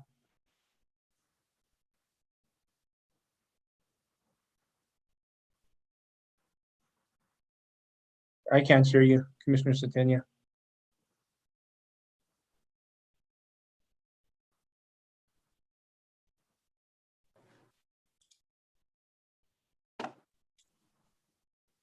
Test. Can you hear me Yes. now? Yes, we Okay, can. sorry. I wanted to request a hard stop for this meeting, either to push this case off till the next meeting and definitely the next one. It's already 10 o'clock, so I just wanted to put that on the table. Thank you, Commissioner. Any other commissioners have thoughts about that? Please feel free to bring them up, Commissioner Faulkner. I agree. This is a really important case. And I think it would be good to have a little more time to, at this point, at this time of night, it's difficult for me anyway, to dig in deep on these issues. But I'll yield to the wisdom of the rest of the commission. Thank you, Commissioner Faulkner. Any other commissioners, thoughts, ideas on what's been said?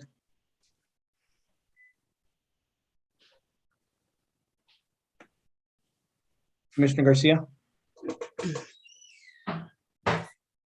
Thank you, Mr. Chair. It has been, quite a long night and light meeting, but this is a very, very big project, and I have my thoughts on it, and I don't know if we want to go farther into that tonight with two commissioners already thinking about postponing. And so I could continue, or I can see what the other commissioners have to think about. Thank you. Thank you, Commissioner Garcia. Any other commissioners want to comment on this? Commissioner Hogan, followed by Commissioner Lawrence.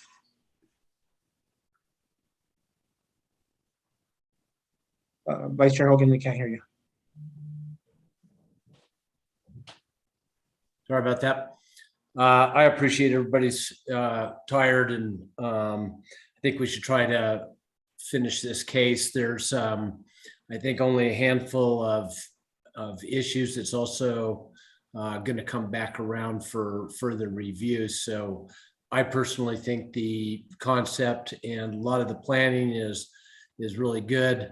I agree with all the recommendations of the MPO. I follow their work and the reasons for it, and from trails to sidewalks to street design, I think it's worth paying attention to.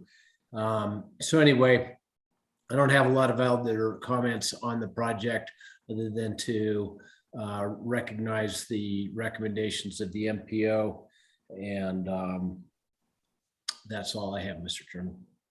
Thank you, Vice Chair. Okay, Commissioner Lawrence. Thank you, Mr. Chair. I want to make sure that my fellow commissioners, if they would rather postpone, have the opportunity to do so, especially because some of them live closer to the area than I do, and I want to make sure that everyone has ample time to ask all of the questions that they have. I raised my hand because I wanted to indicate that if we did postpone, then I wanted to ask the applicant to perhaps be able to explain with a bit more detail why the 6-foot sidewalks seem like something that may be difficult to accomplish, and be able to address that on maybe a little bit more of a technical level so we can have a clear understanding of that. They may be prepared to address that at this time. Otherwise, I would just ask that if we do postpone, that be on a to-do list. Thank you, Commissioner Lawrence. So Chair Gutierrez, I'm happy to address that if this would be the proper time to do that. One moment, Ms. Jenkins. Commissioner Garcia. Thank you, Chair Gutierrez. I guess I would just have a couple of maybe recommendations, because I think that without digging in too deep into discussion, because once somebody raises a question, we'll start hashing things out. You know, what would be some of the concerns if we are to postpone this? But it's a big project. I mean, the packet's 300 pages long, and so you know, we can't just hash that out here in 30 minutes. It's not going to happen. And so, you know, given the fact that we've had a presentation by staff, had a presentation by the developers, and everybody who's presented tonight, what are some of the real main issues that this commission has that are going to be asked if we are to postpone and reconvene at a later date? Anybody, just food for thought for the next couple minutes. Thank you, Commissioner Garcia. Commissioner Faulkner, you had your hand up next. So some of the things that I would wonder about is, I know that when there's a sale of land in Tierra Contenta, a portion of the money goes back to the city for economic development and maybe a couple of the programs. And it would seem that if we were given the choice of how to manage the cost of doing the infrastructure, rather than putting that burden on either getting rid of amenities like the size of a sidewalk or whatever else developers have to get rid of to make room for more housing, if we could consider the contract between the city and Tierra Contenta Corporation to kind of alleviate how much of a draw the city takes on some of the sale of the land funding that comes through. And that's a complicated question. And then the second one I would have is on when they're talking about all the wonderful sidewalks and all of the size of the streets and all that kind of stuff. My sense is, and I could be wrong, but that only pertains to the portion of the development that the Tierra Contenta Corporation is responsible for. Once they sell the tracts of land, then it becomes the developer's responsibility to determine whether or not there's sidewalks, how wide the streets are. And I have found that in the Tierra Contenta dynamic, that is where the trouble starts to happen. Even in the phase that I live in Tierra Contenta, where the Tierra Contenta did the infrastructure, it's awesome. But where the developers had a hand in deciding what could and couldn't be done, on my street, there are no sidewalks. The street is only 20 feet wide. There's no cutback parking. And I think Commissioner Garcia has been to my house, and the chair has been to my house to tow my daughter's car. The reality is you cannot get an emergency vehicle on my street after 5 o'clock. They literally have to stop and walk to the house where the person in danger is at. And so my concern isn't about what Tierra Contenta Corporation is going to do. My concern is about what can we do to make sure that the developers who buy the tracts of land that Tierra Contenta is going to sell do the same thing that Tierra Contenta Corporation is intending for this project to do. And that's another complicated question. And so those are the two major concerns I have. is around like, how do we claw back some of this money that the city's taking for other causes in the city when it's desperately needed back in Tierra Contenta? And then two, how do we make sure the developers adhere to the intent of the master plan when they don't really have to? They can just come and request variances and exemptions, and the city has a history of just granting those. And so those are my two primary concerns, because it really does. It sounds like it's an easy trade-off, like get rid of a sidewalk and then we can have more houses. But the reality is it's dangerous to have more houses without a certain level of infrastructure and amenities for the population that has to live there. That's it. Thank you, Commissioner Faulkner. I have hands up from Mr. Werewith, Ms. Jenkins, and Commissioner Setenia. Whichever of you two want to go first, Mr. Werewith or Ms. Jenkins, it'll be followed up by Commissioner Setenia and then the other one. So since you guys are on the same team, you figure out which one wants to go first. Okay, I'll jump in here. Just most recently to address Commissioner Faulkner's comments, the design guidelines and the plans we're putting forward go down to the tract level. And so there will absolutely, this is one of the things we've addressed in this phase that is part of the amendment. Those plans go down to the subtract level, and there's no getting out of them unless in some circumstance, the Architectural Review Committee of Tierra Contenta authorized it. So we have really thought about that and really worked to address it. We are in active conversations with the city about different ideas about ways to help subsidize the infrastructure, including looking at the remaining debt to the city, which is about $2.2 million, and including ideas thinking about reducing that as a way of helping to subsidize the infrastructure costs here, even thinking about things like setting aside some of those repayments. You mentioned the economic development. They're split between economic development and affordable housing, that maybe those economic development monies get place-based directed towards Tierra Contenta rather than going to the whole city.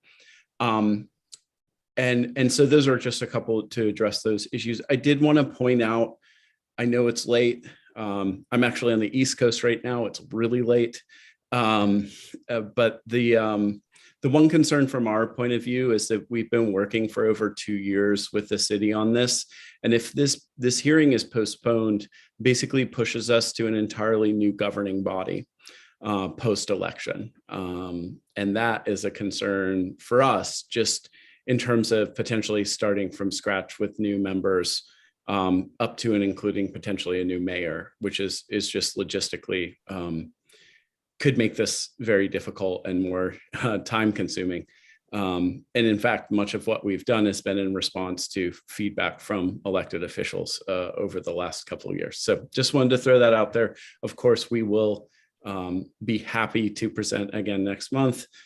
Make ourselves available at the next meeting, whatever is the pleasure of the commission. But I did just want you to consider that one factor, which is a fairly serious one from our point of view. Thank you.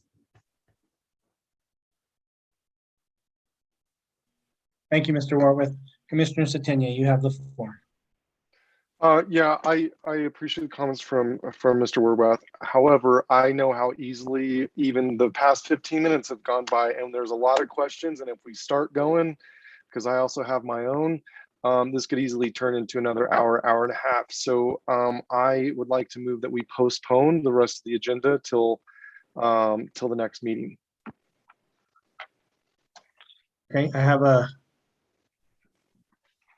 motion. Do I have a second?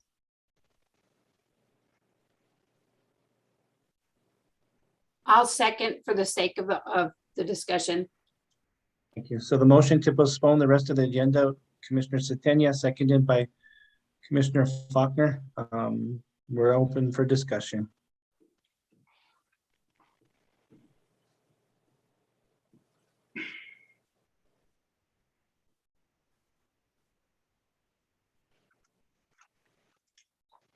I don't see any discussion going on. If it seems like everybody has questions, if this, when we call the roll, does pass, I would recommend that whatever questions any commissioners may have get sent to NOAA so they can address any and all of those at the next meeting and they're prepared. Seeing no discussion, I'll, if you do a roll, Vice Chair Hogan, you up and you're down. I'm losing you.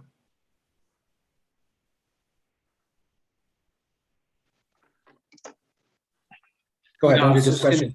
I was going to ask if there, I think the next agenda is fairly large as well. I'm wondering whether or not we should be considering, and I don't remember what the noticing requirements are, but if we should be considering a special meeting to pick up some of this, because otherwise I just feel like we're going to be kicking the can down the road and backing it up on the next meeting. Thank you, Vice Chair. I don't think there'll be any noticing requirements, right, Noah? Chair, Commissioners, if it's a postponement, it's already been noticed, so it's postponed to the next meeting. So yeah, it would just be amended agenda. Okay. But if we wanted to do a special meeting. Yeah, we wouldn't, if we were to do a special meeting, it would probably be the second meeting in September, which would make sense. There is a pretty full agenda at the next meeting, especially with the cannabis legislation moving to the next meeting as well. Yep. So this would fall under old business as well as the cannabis and the case after this. That's correct. And then that would mean that there would be two pretty large cases, a variance request that has two variances at the next meeting and it's train management variances. And then the Georgia O'Keeffe Museum edition it has two case captions as well. And then there would be Tierra Contenta Cannabis and Villas de los Solares. Okay. We have a motion and a second. Let's call the roll and see where it goes. Commissioner Clow. Yes.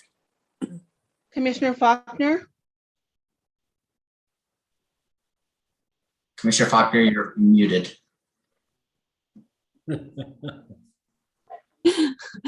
I always forget to mute, so now I'm hypersensitive about muting. Yes. Commissioner Hogan. No. Commissioner Garcia. Yes. Commissioner Lawrence. Yes. Commissioner Satania. Yes. The motion has been approved. Thank you. Moving on, I guess we skip the last case caption and go straight to staff communications. Thank you, Chair and Commissioners. Just wanted to thank you for all the positive feedback that we had. There was a lengthy discussion about cannabis, and I know it's policy subcommittee staff been working super hard with really tight deadlines. So really appreciate everybody sticking in there with it. And also, we did extend an offer to Carlos Gamora's replacement, and that person will be starting on October 4th. And so that's exciting. We'll have a new face, maybe in the office, maybe not. We just don't know what will happen into the future. But the virtual meetings are going to be extended for at least the emergency order, which is for 47 days. So I think and the reason for the 47 is because it falls on another council meeting. And so then they will maybe extending it as well. But the governor has enacted an indoor mask mandate. So, and we'll see how long that goes for as well. So just want to keep you up to date with that. But besides that, I know it's late. And so I thank you for everybody. And that's all I have. Thank you, Mr. Burke. Anything, Mr. Kloop? Nothing else to add. Thank you. Thanks, everybody. Thank you. Matters from the commission. Commissioner Faulkner. Yeah, I want to reiterate too, I know that working on policy can be a straining and taxing process, but I do think that staff and the subcommittee really did do the best given the circumstances to get us where we are today. I think we need to in the future consider the planning commission throwing as much support as possible behind staff getting more resources and getting more staff members and more funding and whatever we can do to help staff, because they are undermanned significantly for the tasks that they are given on a daily basis. And working on the policy has really made that abundantly clear, working on the cannabis policy, that staff truly needs more support by way of funding and more personnel and land use. And so I just want to advocate that as a commission, we somehow make that abundantly clear to the city that the land use department needs more support than it's getting. Thank you. Thank you, Commissioner Faulkner. Commissioner Satenia. Yeah, I just have a quick request of staff going forward, and I don't know if we can make this a standard, but I know in the last case that we denied over by the outlet mall, that site sections are really important when trying to determine the surrounding environments. And that is a criteria that we are requested to consider. And I think that that's typically been interpreted as, surrounding zones, that you're not, densities, if you're not matching, or exceeding surrounding densities, that's taken in consideration. But I think that it's really important to really look at the built environment around and get site sections that extend past the site, so that we understand if we're increasing density along with height, that we understand how that's impacting those surrounding environments, because I believe setbacks are important and we don't always get that full picture. So that would be my first request. My second request is, when getting a 300-page packet, and we recently just did this at our HOA to ask our manager, is there's an ability to actually create bookmarks, so that you can click on those bookmarks and that we can navigate through that PDF very easily versus scrolling through it. And I know that would be an added step for staff, but it would be extremely helpful in navigating these documents back and forth. So even if it was just on like a basic level, just to get from one case to the next, that would be extremely helpful. So that's all I got. Thank you. Thank you, Commissioner Satenia. Yes, Mr. Escobar. I can tell the staff how to do that. It's not very hard. On that real quick, before I go to Commissioner Garcia, it's almost like you had some bookmarks or whatever down in this case we just went through, where you were highlighting different things and going through them, and that I like that, and I like the visuals that you included for us. So I want to thank you, because they just made reading the packet, broke it up and made it easier. So thank you for that, and great suggestion on the bookmarks, Commissioner Satenia. Commissioner Garcia, and then we'll get to Director Klug. Go ahead, Commissioner Garcia. And I misspoke. I'm sorry. I said 300. I meant 551. 40%. 40%. Thank you, Commissioner Chair Gutierrez. I just want to say kudos to you guys on the policy committee. It's a lot of work. You guys went through a lot of collaboration with staff, and I think that's just why it took 2 meetings and almost 2.5 hours to hash that out today and continue to bring it to the next meeting. So again, just kudos to you guys, and I do really appreciate how hard you guys worked on that, and staff as well. So thank you guys.